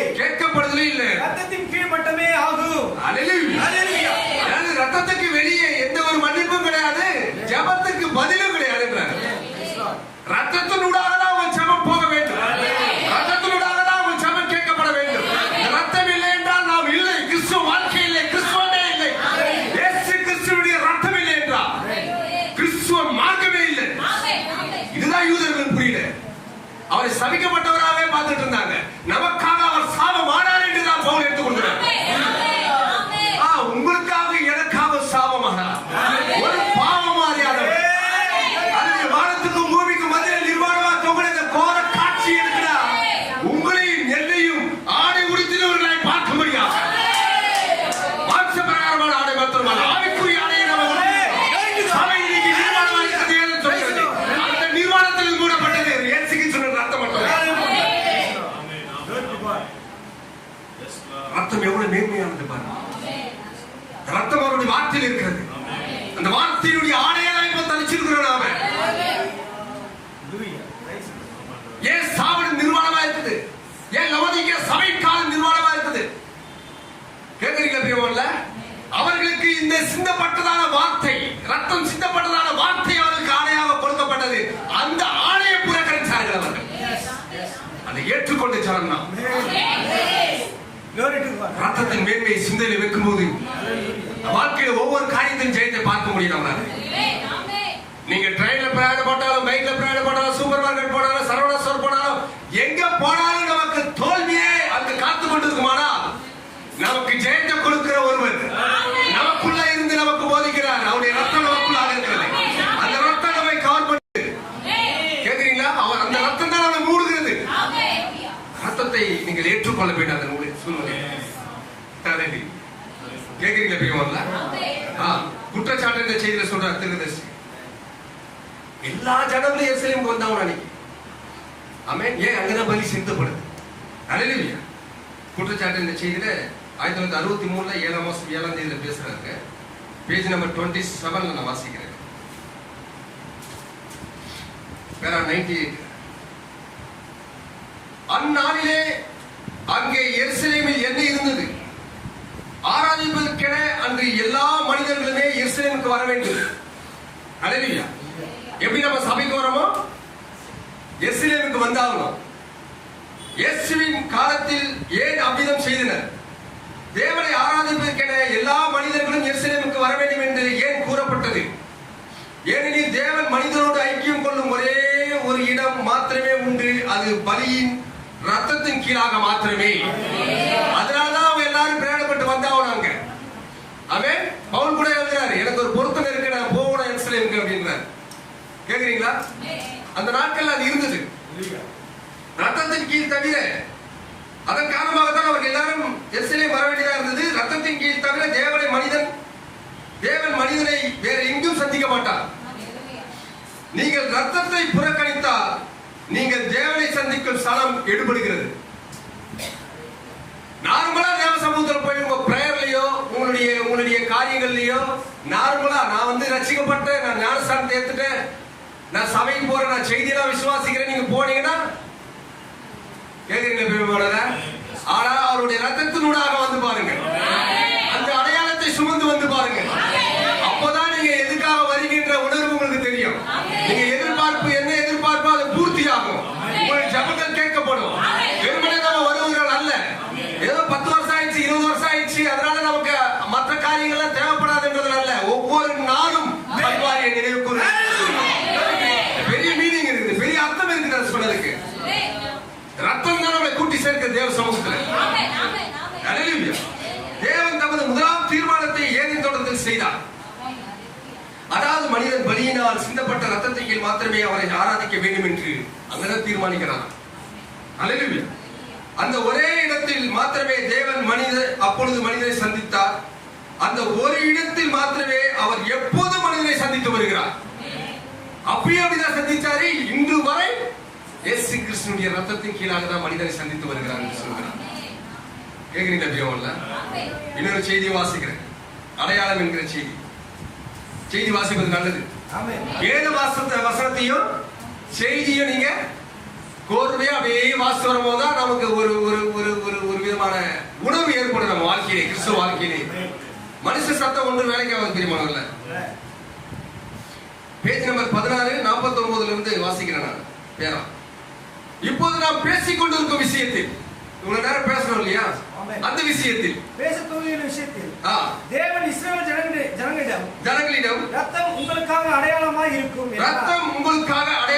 இருக்கும் என்றார். இஸ்ரவேல் ஜனங்கள் ஆட்டுக்குட்டியை கொல்வதே யெகோவாவினால் கொடுக்கப்பட்ட ஆட்டுக்குட்டியை கொல்வதே யெகோவாவுக்கு அவசியமான அடையாளமா இருந்தது. அது ரத்தமாக இருக்க வேண்டும். தேவன் ஒரு அடையாளத்தை உண்டு பண்ணி அதை இஸ்ரவேலுக்கு அளித்திருந்தார். வேற எந்த அடையாளமும் கிரியை செய்யாது பாருங்கள். அது அங்கீகரிக்கப்பட முடியாது. அல்லேலூயா. உலகத்துக்கு அது மூலதனமாய் தென்படலாம். ஆனால் தேவனுடைய பார்வையில் அந்த ஒரு வழிதான் உண்டு. அந்த ஒரு வழிதான். அந்த அடையாளம் இல்லை என்றால் வேறு வழி இல்லை நமக்கு. அந்த அடையாளம் இல்லை என்றால் அவராலே அந்த ஆராதனையும் சரி, நம்முடைய ஜெபமும் சரி, நம்முடைய கிறிஸ்துவ வாழ்க்கையும் சரி ஒரு அங்கீகரிப்புக்குள்ளாக வராது. அதனால்தான் அந்த டோக்கன் மஸ்ட். அடையாளம் ரொம்ப பெரிய காரியம் இல்லை. பிரியமானவர்களே, நான் சொன்னேன், அவர் என்ன செய்தாரோ அவர் ஏற்றுக்கொள்வது. ரத்தம் சிந்தினார். ரத்தத்தை ஏற்றுக்கொள்வது என்பது என்னன்னா, நம்ம வாழ்க்கையில, கிறிஸ்துவ வாழ்க்கையில அதை நம்ம அபியாசப்படுத்துவது. ஏற்றுக்கொள்வது எப்படி ஞானஸ்தானத்தை ஏற்றுக்கொள்ளட்டும், அதை ஏற்றுக்கொள்வது அவர்கள் வார்த்தை ஏற்றுக்கொள்ளும். ஆமென். அப்படிதான் இயேசு கிறிஸ்து ரத்தம் நம்ம சகல பாவங்களை நீங்க சுத்திகரித்து வேதம் சொல்லுதுன்னா அதை முழுமையா ஏற்றுக்கொள்வது தான் ரட்சிக்கப்பட்டு வரும் வெளியே. கரெக்டுங்களா? அப்ப அவருடைய ரத்தத்தை ஏற்றுக்கொள்வது, அவரை ஏற்றுக்கொள்வது, அவர் வார்த்தையை ஏற்றுக்கொள்வது. அல்லேலூயா. இதுதான் உலகத்துக்கு மூலதனமாக இருக்குது. ஆனால் தேவனுடைய பார்வையில் அந்த ஒரு வழிதான் உண்டு. அவருக்கு தேவை வாசிக்கலாம். அவருக்கு தேவை அந்த ஒரு அடையாளம் மாத்திரமே. அது அங்கே இருக்க வேண்டும். இந்த ஒரு அடையாளம் நம்ம பரிசுத்தமான அடையாளம் இல்லை பிரதர். சொல்லுங்க. நீங்க பரிசுத்த ஆவியானவர், வார்த்தை, ரத்தம் இதெல்லாம் வெவ்வேறா பார்க்க முடியாது. ஒரே அடையாளம். அந்த ஒரே அடையாளம், அந்த அடையாளத்துக்கு இன்னொரு பேர் பரிசுத்த பரிசுத்த ஆவியானவர். அந்த அடையாளத்துக்கு இன்னொரு பேர் ரத்தம். அந்த அடையாளத்துக்கு கேக்குறீங்களா பிரியமானவர்களே? அந்த அடையாளத்துக்கு இப்பேற்பட்ட பேர்கள் இருக்கு. ஆனா அடையாளம் ஒண்ணுதான். ஆமென். அந்த ரத்தம் தான் பரிசுத்த ஆவியானவர். அந்த ரத்தம் தான் வார்த்தை. அந்த ரத்தம் தான் கேக்குறீங்களா? நம்மை பரத்துக்கு நேராக கொண்டு போகக்கூடிய ஒரு வழியை நமக்கு உண்டாக்கி செலுத்தாமல் அந்த அடையாளத்தை நீங்கள் வாங்கிக் கொள்ள முடியாது. அவிதம் கிரியத்தை நீங்கள் செலுத்தும் போது நீங்கள் அந்த அடையாளத்தின் உரிமையாளர்கள் ஆகிவிடுகிறீர்கள். அந்த அடையாளத்துக்கே நம்ம உரிமையாளர், ரத்தத்துக்கே நாம தான் உரிமையாளர். அதனால உரிமை கோர முடியும் என்று சொல்லுகிறேன். அது ஒரு அனுமதி பெற்ற சாக்கியத்தை உங்களுக்கு அளிக்கிறது. அந்த ரத்தத்தை நான் கண்டு உங்களை கடந்து போவேன். இன்னொரு வார்த்தை இங்க மொழிபெயர்க்கப்பட்டிருக்கிறது. என்ன சொல்றாங்க? அவ்விதம் கிரியம் நீங்கள் செலுத்தும் போது அந்த டோக்கன், அந்த அடையாளம் உங்கள் உரிமையாகி விடுகிறது. அதனால் நீங்கள் தடையின்றி பயணம் செய்ய முடிகிறது. தடையே கிடையாது. உங்களுடைய பரலோக ராஜ்யத்துக்கு நேராக நீங்கள் போகிற இந்த பயணமானது, ஆவிக்குரிய வாழ்க்கையானது வருகை காயத்தமாகிறது. தடையின்றி பயணம் செய்ய முடிகிறது. எதனால? இந்த அடையாளத்தினாலே. இந்த டோக்கன் இருக்கிற வரையும் கேட்டு ஓபனா போயிட்டு உங்க ஜபத்துக்கு தடை இல்லை, உங்களுடைய ஆவிக்குரிய வாழ்க்கைக்கு தடை இல்லை, எதுவுமே சோர்வு இல்லை. ஏன்? ஒரு டிஸ்பிளே இங்க ஒரு அடையாளம் இருக்குது. இந்த அடையாளத்தை பார்த்தோட போகுது, டோர்ஸ் ஓபன் ஆகுது. தெரியுங்களா? எந்த தடையும் இல்லை நம்முடைய பயணத்துக்கு அவர் ரத்தத்தினாலே. என்ன நேரம் அந்த அனுமதி சீட்டை உங்களுக்கு வைத்துள்ளீர்கள் என்பதை என்ன ஒரு சாக்கியமாய் உள்ளது. அந்த அனுமதி சீட்டை உங்களுக்குள் வைத்துக் கொண்டுள்ளீர்கள் என்பதை அறியும் போது அந்த ரத்தத்தை கண்டு உங்களை கடந்து போவே அது ஒன்றை மாத்திரமே அவர் அங்கீகரிப்பார். அது ஒன்றை மாத்திரமே அவர் அங்கீகரிப்பார். சில மால் எல்லாம் போனீங்கன்னா, சில ஆபீஸ்ல போனீங்கன்னா டோர் ஆட்டோமேட்டிக்கா ஓபன் ஆகும். போய் நின்னாவே ஓபன் ஆயிடும். அது சென்சார் வச்சிருக்கோம். அந்த மாதிரியான சென்சார் தான் இது. ஆமே. நம்ம ஏன் தெரியாம நம்ம கிட்ட பொறுத்திருக்கிறார். ஆமே. ரத்தம் கிரை கொடுத்து வாங்கப்பட்டீங்க இல்லையா? நீங்க உங்களை சாதாரணமா எண்ணலாம். பவுல் அந்த சபைக்கு சொல்றாரு, சாதாரணமா எண்ணாதீங்க, வெளியேறப்பட்ட ரத்தத்தினால மீட்கப்பட்டவங்க. உங்களை சாதாரணமா எண்ணிக்கொண்டு இருக்காதீங்க. உங்க சிந்தையில அவருடைய ரத்தத்தை வைங்க. அந்த வெளியேறப்பட்ட ரத்தமா நீங்க பார்த்தாதான் நீங்க வெளியேற பெற்றவர்கள் என்று உங்களுக்கு தெரியும். உங்களுடைய ஆத்மா வெளியேற பெற்றது என்று உங்களுக்கு தெரியும்.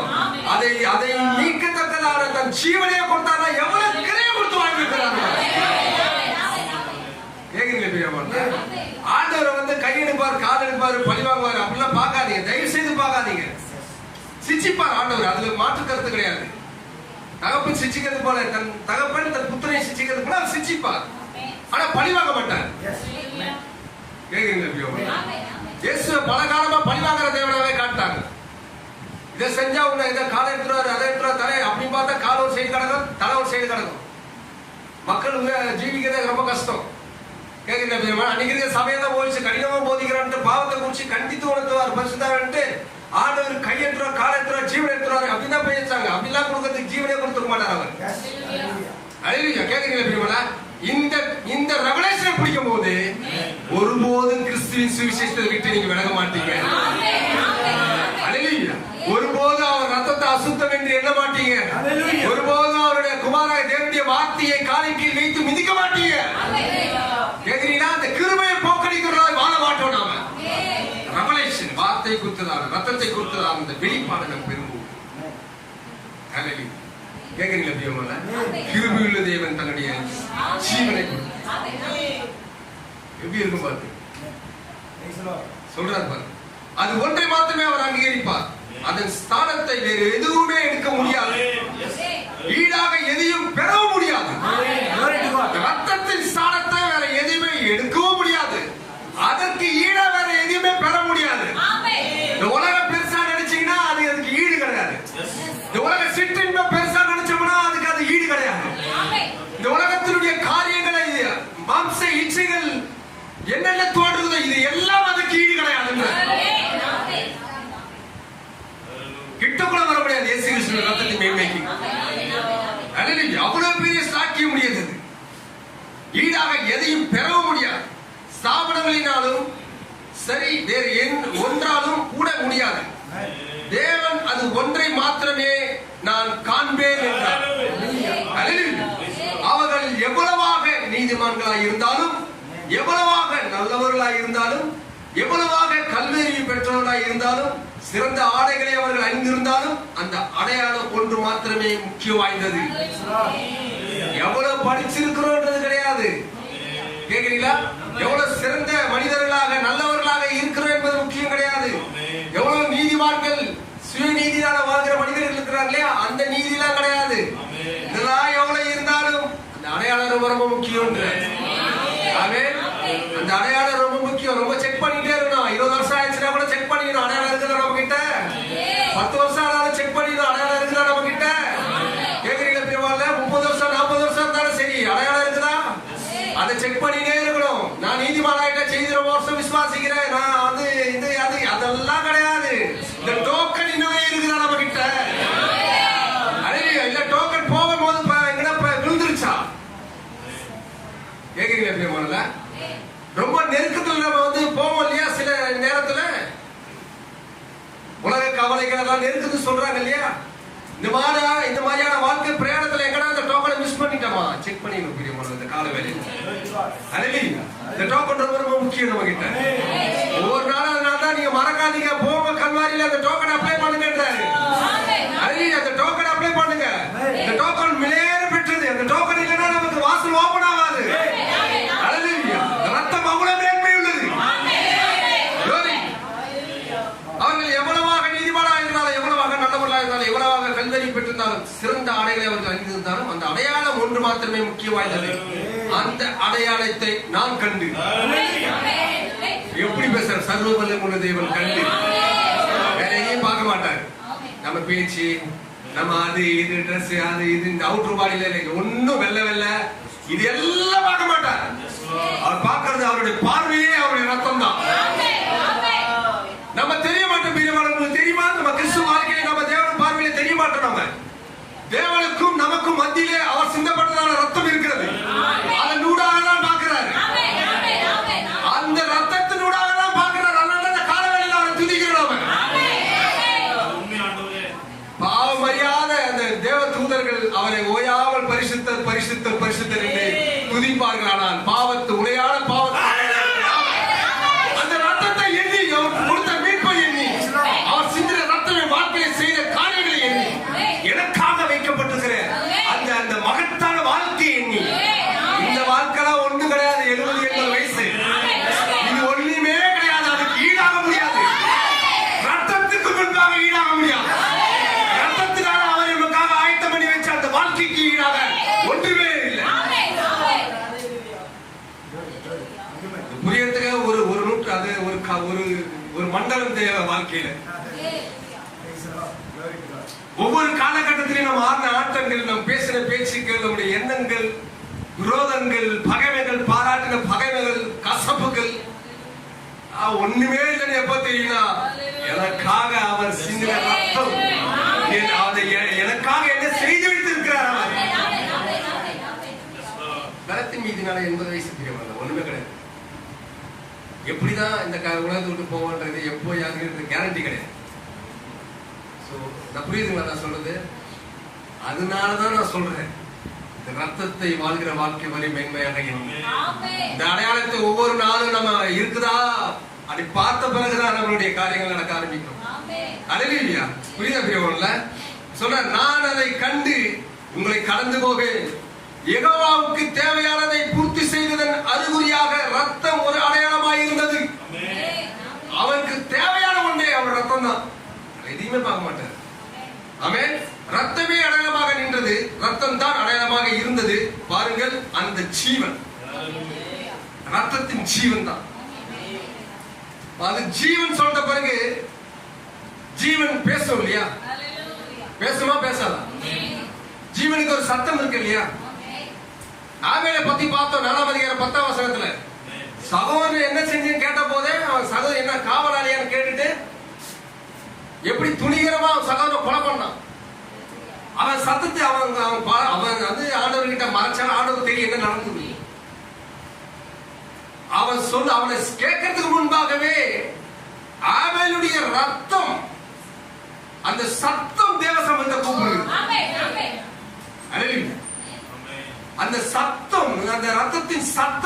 சமூகத்தை கூப்பிடுகிறது. எப்படி கதறிப்பான் பாருங்க. எந்த இடத்துல ஒரு ஆட்டுக்குட்டி கதறினதோ அந்த உகந்த பலியை செலுத்தின அதே இடத்துலதான் அதை செலுத்தினதான ஆபேலும் கொல்லப்படுறான். கேக்குறீங்களா பிரியமானவர்களே? அந்த ஆபேல் அவரை கொல்லப்படுறான். அந்த பலியோடு ஆபேல் இனக்கண்டு கொள்ளப்பட்டான். நமக்காக கொல்கத்தா மலையில கல்வாரியில ஒரு பலி செலுத்தப்பட்டது.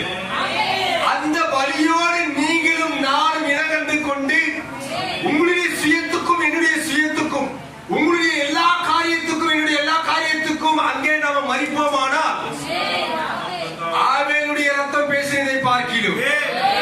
நன்மையானவரை பேசின இயேசு கிறிஸ்து ரத்தத்தினால கிரை கொண்டு வாங்கப்பட்டதால் அடையாளம் நம்ம கிட்ட பேசுறோம்.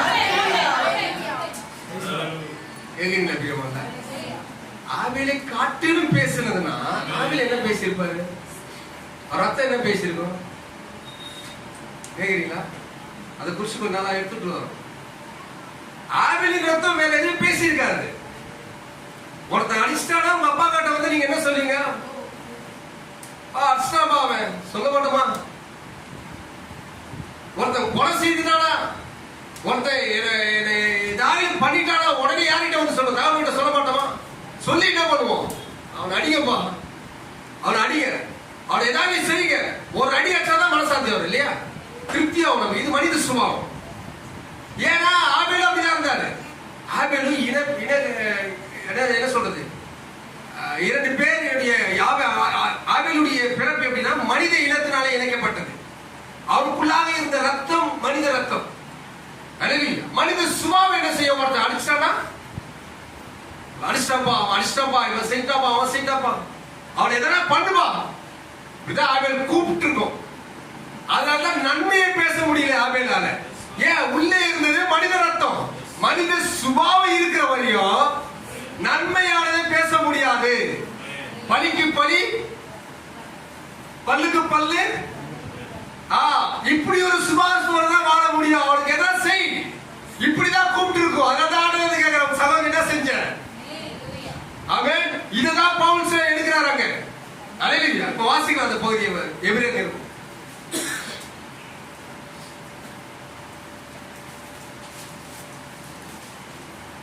4:12 அதிகாரம் 22 திருவுடன்படிக்கையின் மத்தியஸ்தராகிய 22 இருந்து வாசிக்கலாம். நீங்களோ சீயோன் மலையிடத்திற்கும். என்ன சொல்றாரு? நீங்களும் யாரை பார்த்து சொல்றாரு? இஸ்ரவேலர்களை பார்த்து சொல்றாரு. நீங்களும் இப்ப ஆவிக்குரிய இஸ்ரவேல் நாமளும் இதை உரிமை கோரலாம். நாமளும் இந்த வார்த்தையை இல்லையா? இப்ப நீங்களும் சீயோன் மலையிடத்திற்கும். சீயோன் மலை, சீனா மலை கிடையாது இது. சீயோன் மலை. சீனா மலையில இருந்தீங்க ஒரு நேரத்துல, சரிங்களா? இப்ப சீயோன் மலைன்றாரு. சீயோன் மலை இடத்திற்கும் ஜீவனுள்ள தேவனுடைய நகரமாகிய பரம எருசலேம் இடத்திற்கும் 1000 10,000 தேவதூதர்கள் இடத்திற்கும். இப்ப இந்த மூன்று காரியம், இந்த 4 காரியம் எங்க இருக்குங்க? பூமியில இருக்கா, பரத்துல இருக்கா? பரலோகத்தை பத்தி பேசுறாரா, பூமி குறித்த பத்தி பேசுறாரா?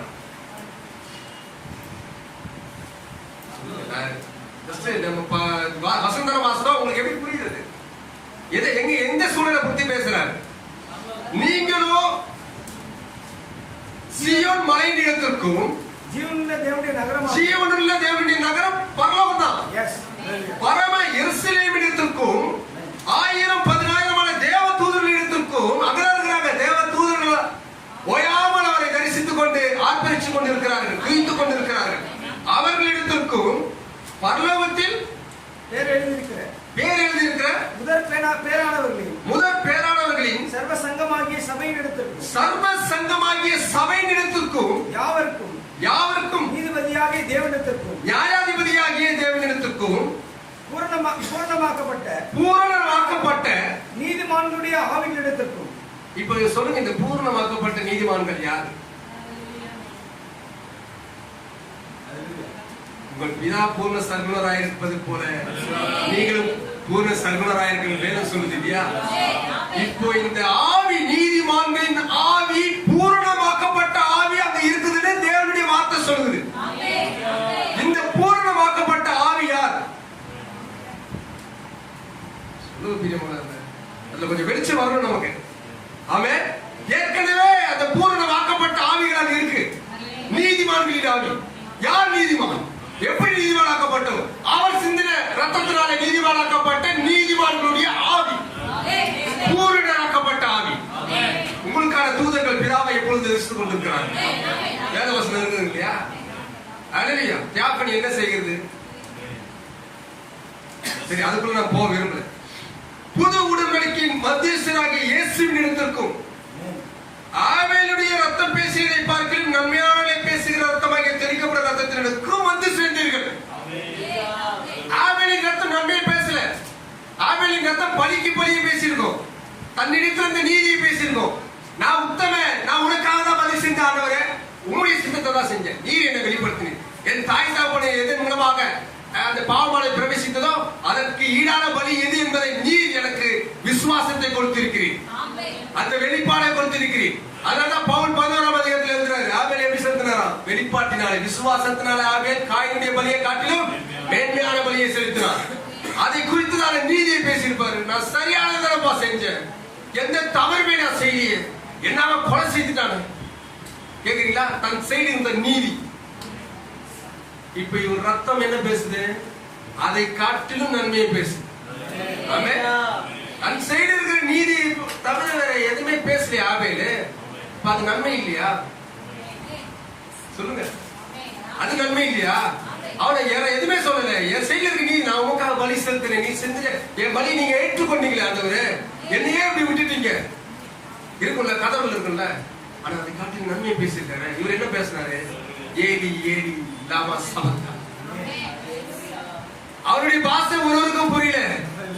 அதே போல ஒரு கதறல் இந்த கல்வாரி சிலுவையில இந்த தேவ ஆட்டுக்குட்டிக்கும் இருந்தது. ஆனா இவருடைய சத்தம் எப்படி இருந்தது? இவர்கள் இங்கு செய்கிறேன் என்று அறியாது செய்கிறார்கள், பிதாவே இவர்களை மன்னியும். இதுதான் நன்மையை பேசினது. அவன் சஞ்சய் இருந்த நீதியை பேசினார், அது மனித ரத்தம். இவர்களை மன்னியும் என்று சொல்கிறது தேவனுடைய ரத்தம். தேவனுடைய ரத்தம் இப்ப உங்களுக்குள்ள இருந்ததுன்னா, தேவனுடைய ரத்தம் எனக்குள்ள இருக்குன்னா, ஏன் நீதி உங்க நீதி பேசுவதற்கு நம்ம இந்த பூமியில இல்ல? தேவ நீதியை பேசுவதற்கு. பிதாவே இவர்களை மன்னியும். ஏன்? பூரணராக்கப்பட்ட நீதிமான்களுடைய ஆவியிடத்தில் நீங்க வந்து சேர்ந்தீர்கள். இங்க இல்ல நாம.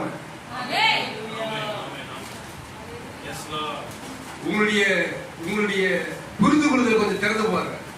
நீங்கள் நானும் இங்க இல்ல, சியோன் மலை இடத்திலே, தேவனுடைய நகரமாகிய பரம எருசலேம் இடத்திலே. கேட்கிறீங்களா? 1000-10,000 தேவ தூதர்கள் இடத்திலே, இயேசு கிறிஸ்துவினுடைய ரத்தத்தின் இடத்திலே, அதிலே நன்மையை பேசுகிற ரத்தத்தின் இடத்திலே. அல்லேலூயா. நீங்கள் நானும் போகிறதான இந்த பிரயாணத்தை செய்கிற தவறுகளினாலே ஆபேலை போல பேசல பெரியவங்க. ரத்தம் நின்று கொண்டிருக்கிறது. ரத்தத்தை கொண்டு போகிறார். ஆண்டவரே என்னை மன்னியும் என்று நீங்கள் அறிக்கையிடும் பொழுது, ஒவ்வொரு நாளும் கல்வாரி அண்டையில போவன் நிறுத்துகிற சொல்றாரே, அப்படி போய் நீங்கள் மன்னிப்பை கோரும் போது, உங்களுடைய மன்னிப்பையும் என்னுடைய பாவங்களையும் உங்களுடைய பாவங்களுக்கான மன்னிப்பை கோரும் போது, அந்த அறிக்கையின் பேரில் அவர் பிரதான ஆசாரியர் அவர் சித்திர ரத்தமானதை பேசிக் கொண்டிருக்கிறது. அந்த ரத்தம் நன்மையை பேசுகிறது. இவர்களுக்காக நான் மரித்தேன். கேட்கிறீங்களா? பிதாவே இவர்களை மன்னியும். ரத்தம் இன்று வரை பேசிக் கொண்டிருக்கிறது. அதனாலதான் நாம ஜீவிக்கிறோம். நான் நீதிமான், நான் பரிசுத்தன், நான் அது இது ஒண்ணு கிடையாது. கிருபியின் ரத்தம் இன்று வரை பேசிக் கொண்டிருக்கிறது. கிருபியின் சத்தம் இன்று கொண்டு பேசிக் கொண்டிருக்கிறது. அந்த ரத்தம் உங்களுக்காக எனக்காக பேசிக் கொண்டிருப்பது தான் நம்முடைய வாழ்க்கையுடைய அடையாள சத்தமானது.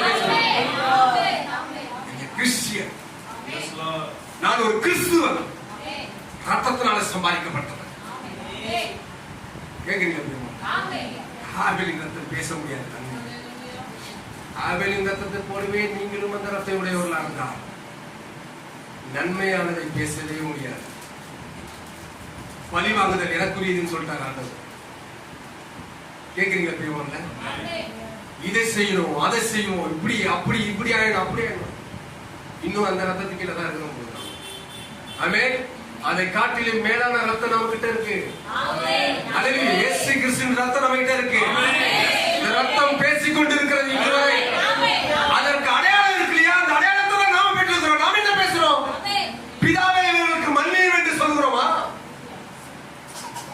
தானே பேசும். அதான் சொன்னேன், அதை செக் பண்ணி பாருங்க வாழ்க்கையில. அடையாளம் இருக்கா செக் பண்ணி பாருங்க. இந்த அடையாளம் இருந்தா அவர்களை மன்னியும் தான் சொல்லுவோம். சொல்லுவோம் மாட்டோமா? சபை நம்ம ஒரு உணர்வுக்குள்ளாக வர வேண்டும் என்பதுதான் தேவன் இந்த காலங்களில் ஏதோ சபைக்கு வர வேண்டும் என்பதற்காக, சபையில வந்து நம்ம கூடி இருக்கிறோம் என்பதற்காக அல்ல. உங்களுக்கு ஒரு கண்காணியாக நல்ல மெய்ப்பனை கொடுத்து உங்களை வழிநடத்துவதற்கான காரணம் என்ன தெரியுங்களா? கேக்குறீங்களா பிரியமல்ல? அவருடைய ராஜ்யத்துல நீங்க வந்து சேர வேண்டும்.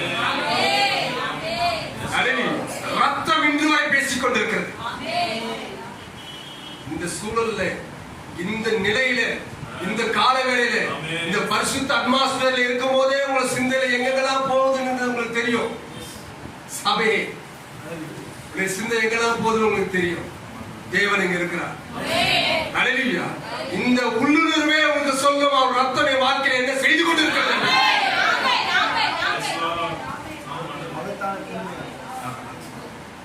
தேவன் இயேசு கிறிஸ்து நேற்றும் இன்றும் என்று மாறாதவர். ஹல்லேலூயா.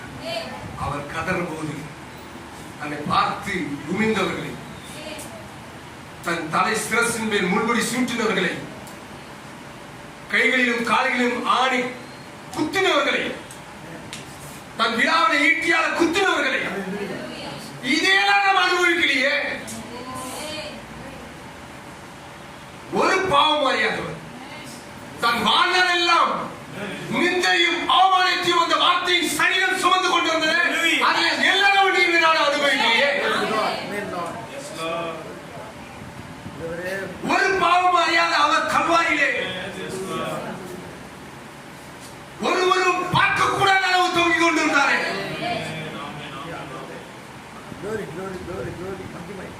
அந்த ரத்தம் என்ன செய்தது என்பதை நாம் பார்க்கிறோம்.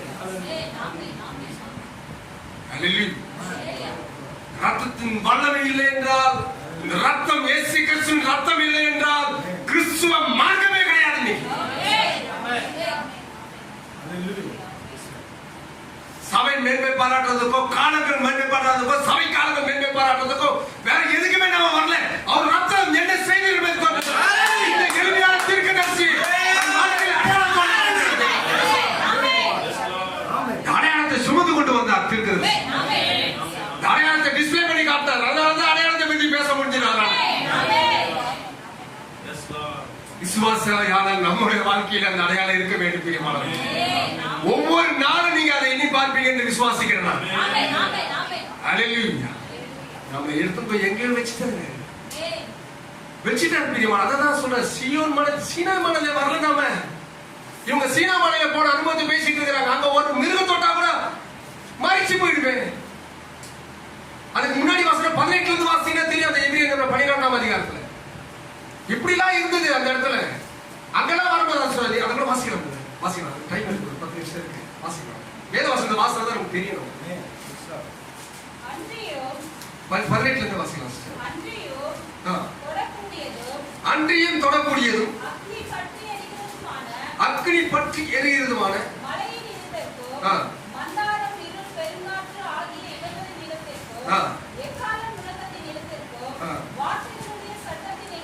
எக்கால முழக்க நிலத்திற்கும் வார்த்தைகளுடைய சத்தத்தின் இடத்திற்கும் நீங்க வந்து சேரல, முடியல. உங்களால சொல்றாரு அப்படிலாம் வந்து சேர முடியல. நீங்க கிட்ட வந்தா வானா எங்களால கேட்க முடியல. மோசே நீர் பேசும், நாங்க கேட்கிறோம். தேவனிடத்துல பேசவானா நிறுத்தினீங்களே யூதர்களே, இஸ்ரவேலர்களே.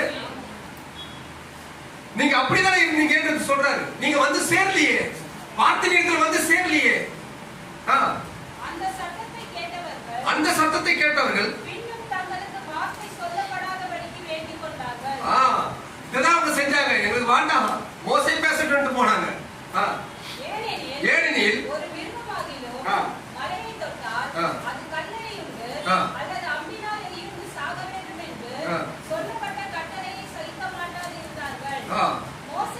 மோசேயும் மோசே கூட சொல்ற, நான் மிகவும் பயந்து நடுங்கிற அந்த சத்தத்தை கேட்க முடியலன்றாரு. அவ்வளவு பயங்கரமா இருந்தது அந்த காட்சி. ஆனா இப்படி இருந்த சூழல்ல நீங்க சீயோன் மலைக்கே வந்துட்டீங்கன்றாரு. பரம எருசலேமுக்கே வந்துட்டீங்கன்றாரு. இயேசுக்கு ரத்தத்தின் இடத்துக்கு வந்துட்டீங்கன்றாரு. உங்களை வெற்றி எங்க திரும்பி விசாரணை பாருங்கன்றாரு. இந்த மார்க்கத்தை விட்டு அது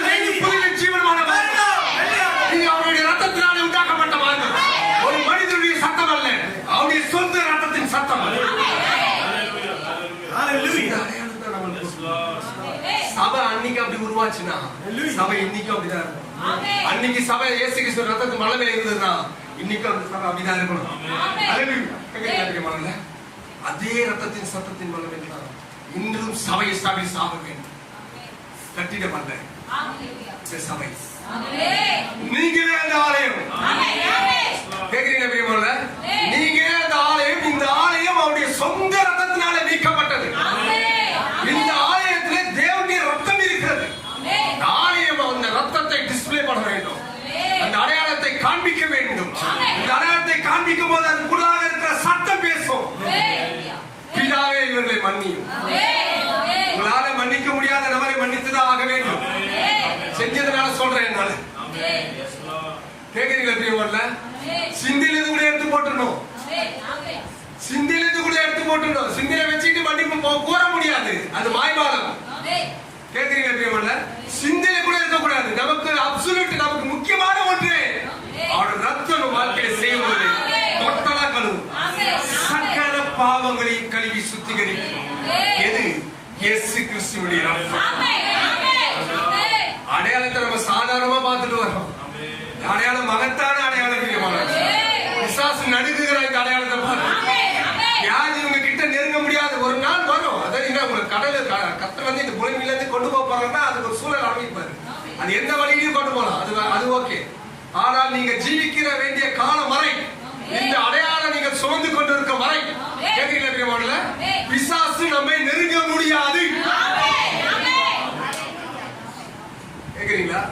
அவ்வளவு மகத்துவமான ஒரு இடத்துக்கு தான் நம்ம வந்து சேர்க்கிறோம். தெளிக்கப்பட்டதான ரத்தத்தில் அன்னைக்கு ரத்தம் தெளிக்கப்பட்டது இல்லையா? பழைய பாட்டை வாசிக்கிற லேவியராக இன்னைக்கு ஒரே தரம் மறிக்கப்பட்ட இயேசு கிறிஸ்துவின் ரத்தம் தெளிக்கப்பட்ட ரத்தமா இருக்கு. அந்த ரத்தம் இன்று வரை நமக்காக பேசுகிறோம். நம்ம இருந்த அறிக்கையின் பேர்ல அவர் ஏன் பிரதான ஆசிரியரா இருக்கிறாரு. நம்ம அறிக்கையிடும் போது அது நன்மையை பேசுது. பிரியமானவர்களே, உண்மையாவே சிந்தை சரியில்லை. ஆமாவா இல்லையா? சிந்தை நம்ம பேசுற வார்த்தையின் சத்தத்தை காட்டிலும் அதிகமான சத்தத்தை அங்கு துணித்துக் கொண்டிருக்கிறோம். ஆமே. இந்த சிந்தையின் சத்தத்தை அதிகமான சத்தம் அங்கு பேசிக் கொண்டிருக்கிறது. இவைகளை காட்டிலும் மேன்மையை பேசுகிறார். எனக்காகவும் இருக்கிறது என்றால் அது ஏன் நாம் புறக்கணிக்க வேண்டும்? அது ஏன் ஏற்றுக்கொள்ள வேண்டிய விதானத்திலே நாம் ஏற்றுக்கொள்ளாமல் இருக்க வேண்டும்? ஏற்றுக்கொண்டே ஆக வேண்டும். ஆமே. ரத்தம் என் வாழ்க்கையில் செஞ்சது இந்த நாளெல்லாம், நீ வர காலங்கள் எல்லாம் ரத்தத்தின் வல்லமையில நாம் ஜீவிக்க வேண்டும். சபை அப்படிதான் எஸ்டாபிஷ் ஆச்சு முதல் சபை காலங்கள். ஆமே. அதனால்தான் சபையில நீங்க வல்லமை இருந்தது. கேக்குறீங்களா? இந்த வார்த்தையில வல்லமை இருக்கு. ஏன்? இந்த வார்த்தையிலும் ரத்தம் இருக்கு. இப்ப என்ன காரியம்? இந்த வார்த்தையில் இருக்கிற ரத்தம் இந்த சபையில் இருக்கிற வல்லமை. ஆமே. அப்ப ஆதி திருச்சபை எப்படி இருந்ததோ அதே போலதான் இன்றும் இருக்கும். ஆதி அப்போஸ்தலர் விசுவாசம் எப்படி இருந்ததோ அப்படிதான் இருக்கும். எங்க லாக்கானோ இந்த அடையாளத்தை சுமந்து செல்லுறதுல நாம தவறி போகணும். ஒத்துக்க முடியுமா உங்களால? ஆமே. ஒத்துக்க முடியுமா? அப்படி யாரெல்லாம் ஒத்துக்க முடியும்? நான் அந்த ரத்தத்தை டிஸ்ப்ளே பண்ண மறந்தாண்டவரே. எத்தனையோ நாட்கள் உங்களை காலக்கீழாக வைத்துவிட்டு, எத்தனையோ நாட்கள் உங்களுடைய ரத்தத்தை அசுத்தம் என்று எண்ணிவிட்டு கரங்களை உயர்த்த முடியுமா? நம் கண்களை மூடி அப்படியாக எழுந்து நிற்போம் பிரியமானவர்களே. ஹல்லேலூயா.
மீட்பருமாக கர்த்தராகிய இயேசு கிறிஸ்துவின் நேரப்பட்ட பரிசுத்தத்தை கேட்கிறோம் பரலோக பரிசுத்த பிதாவே.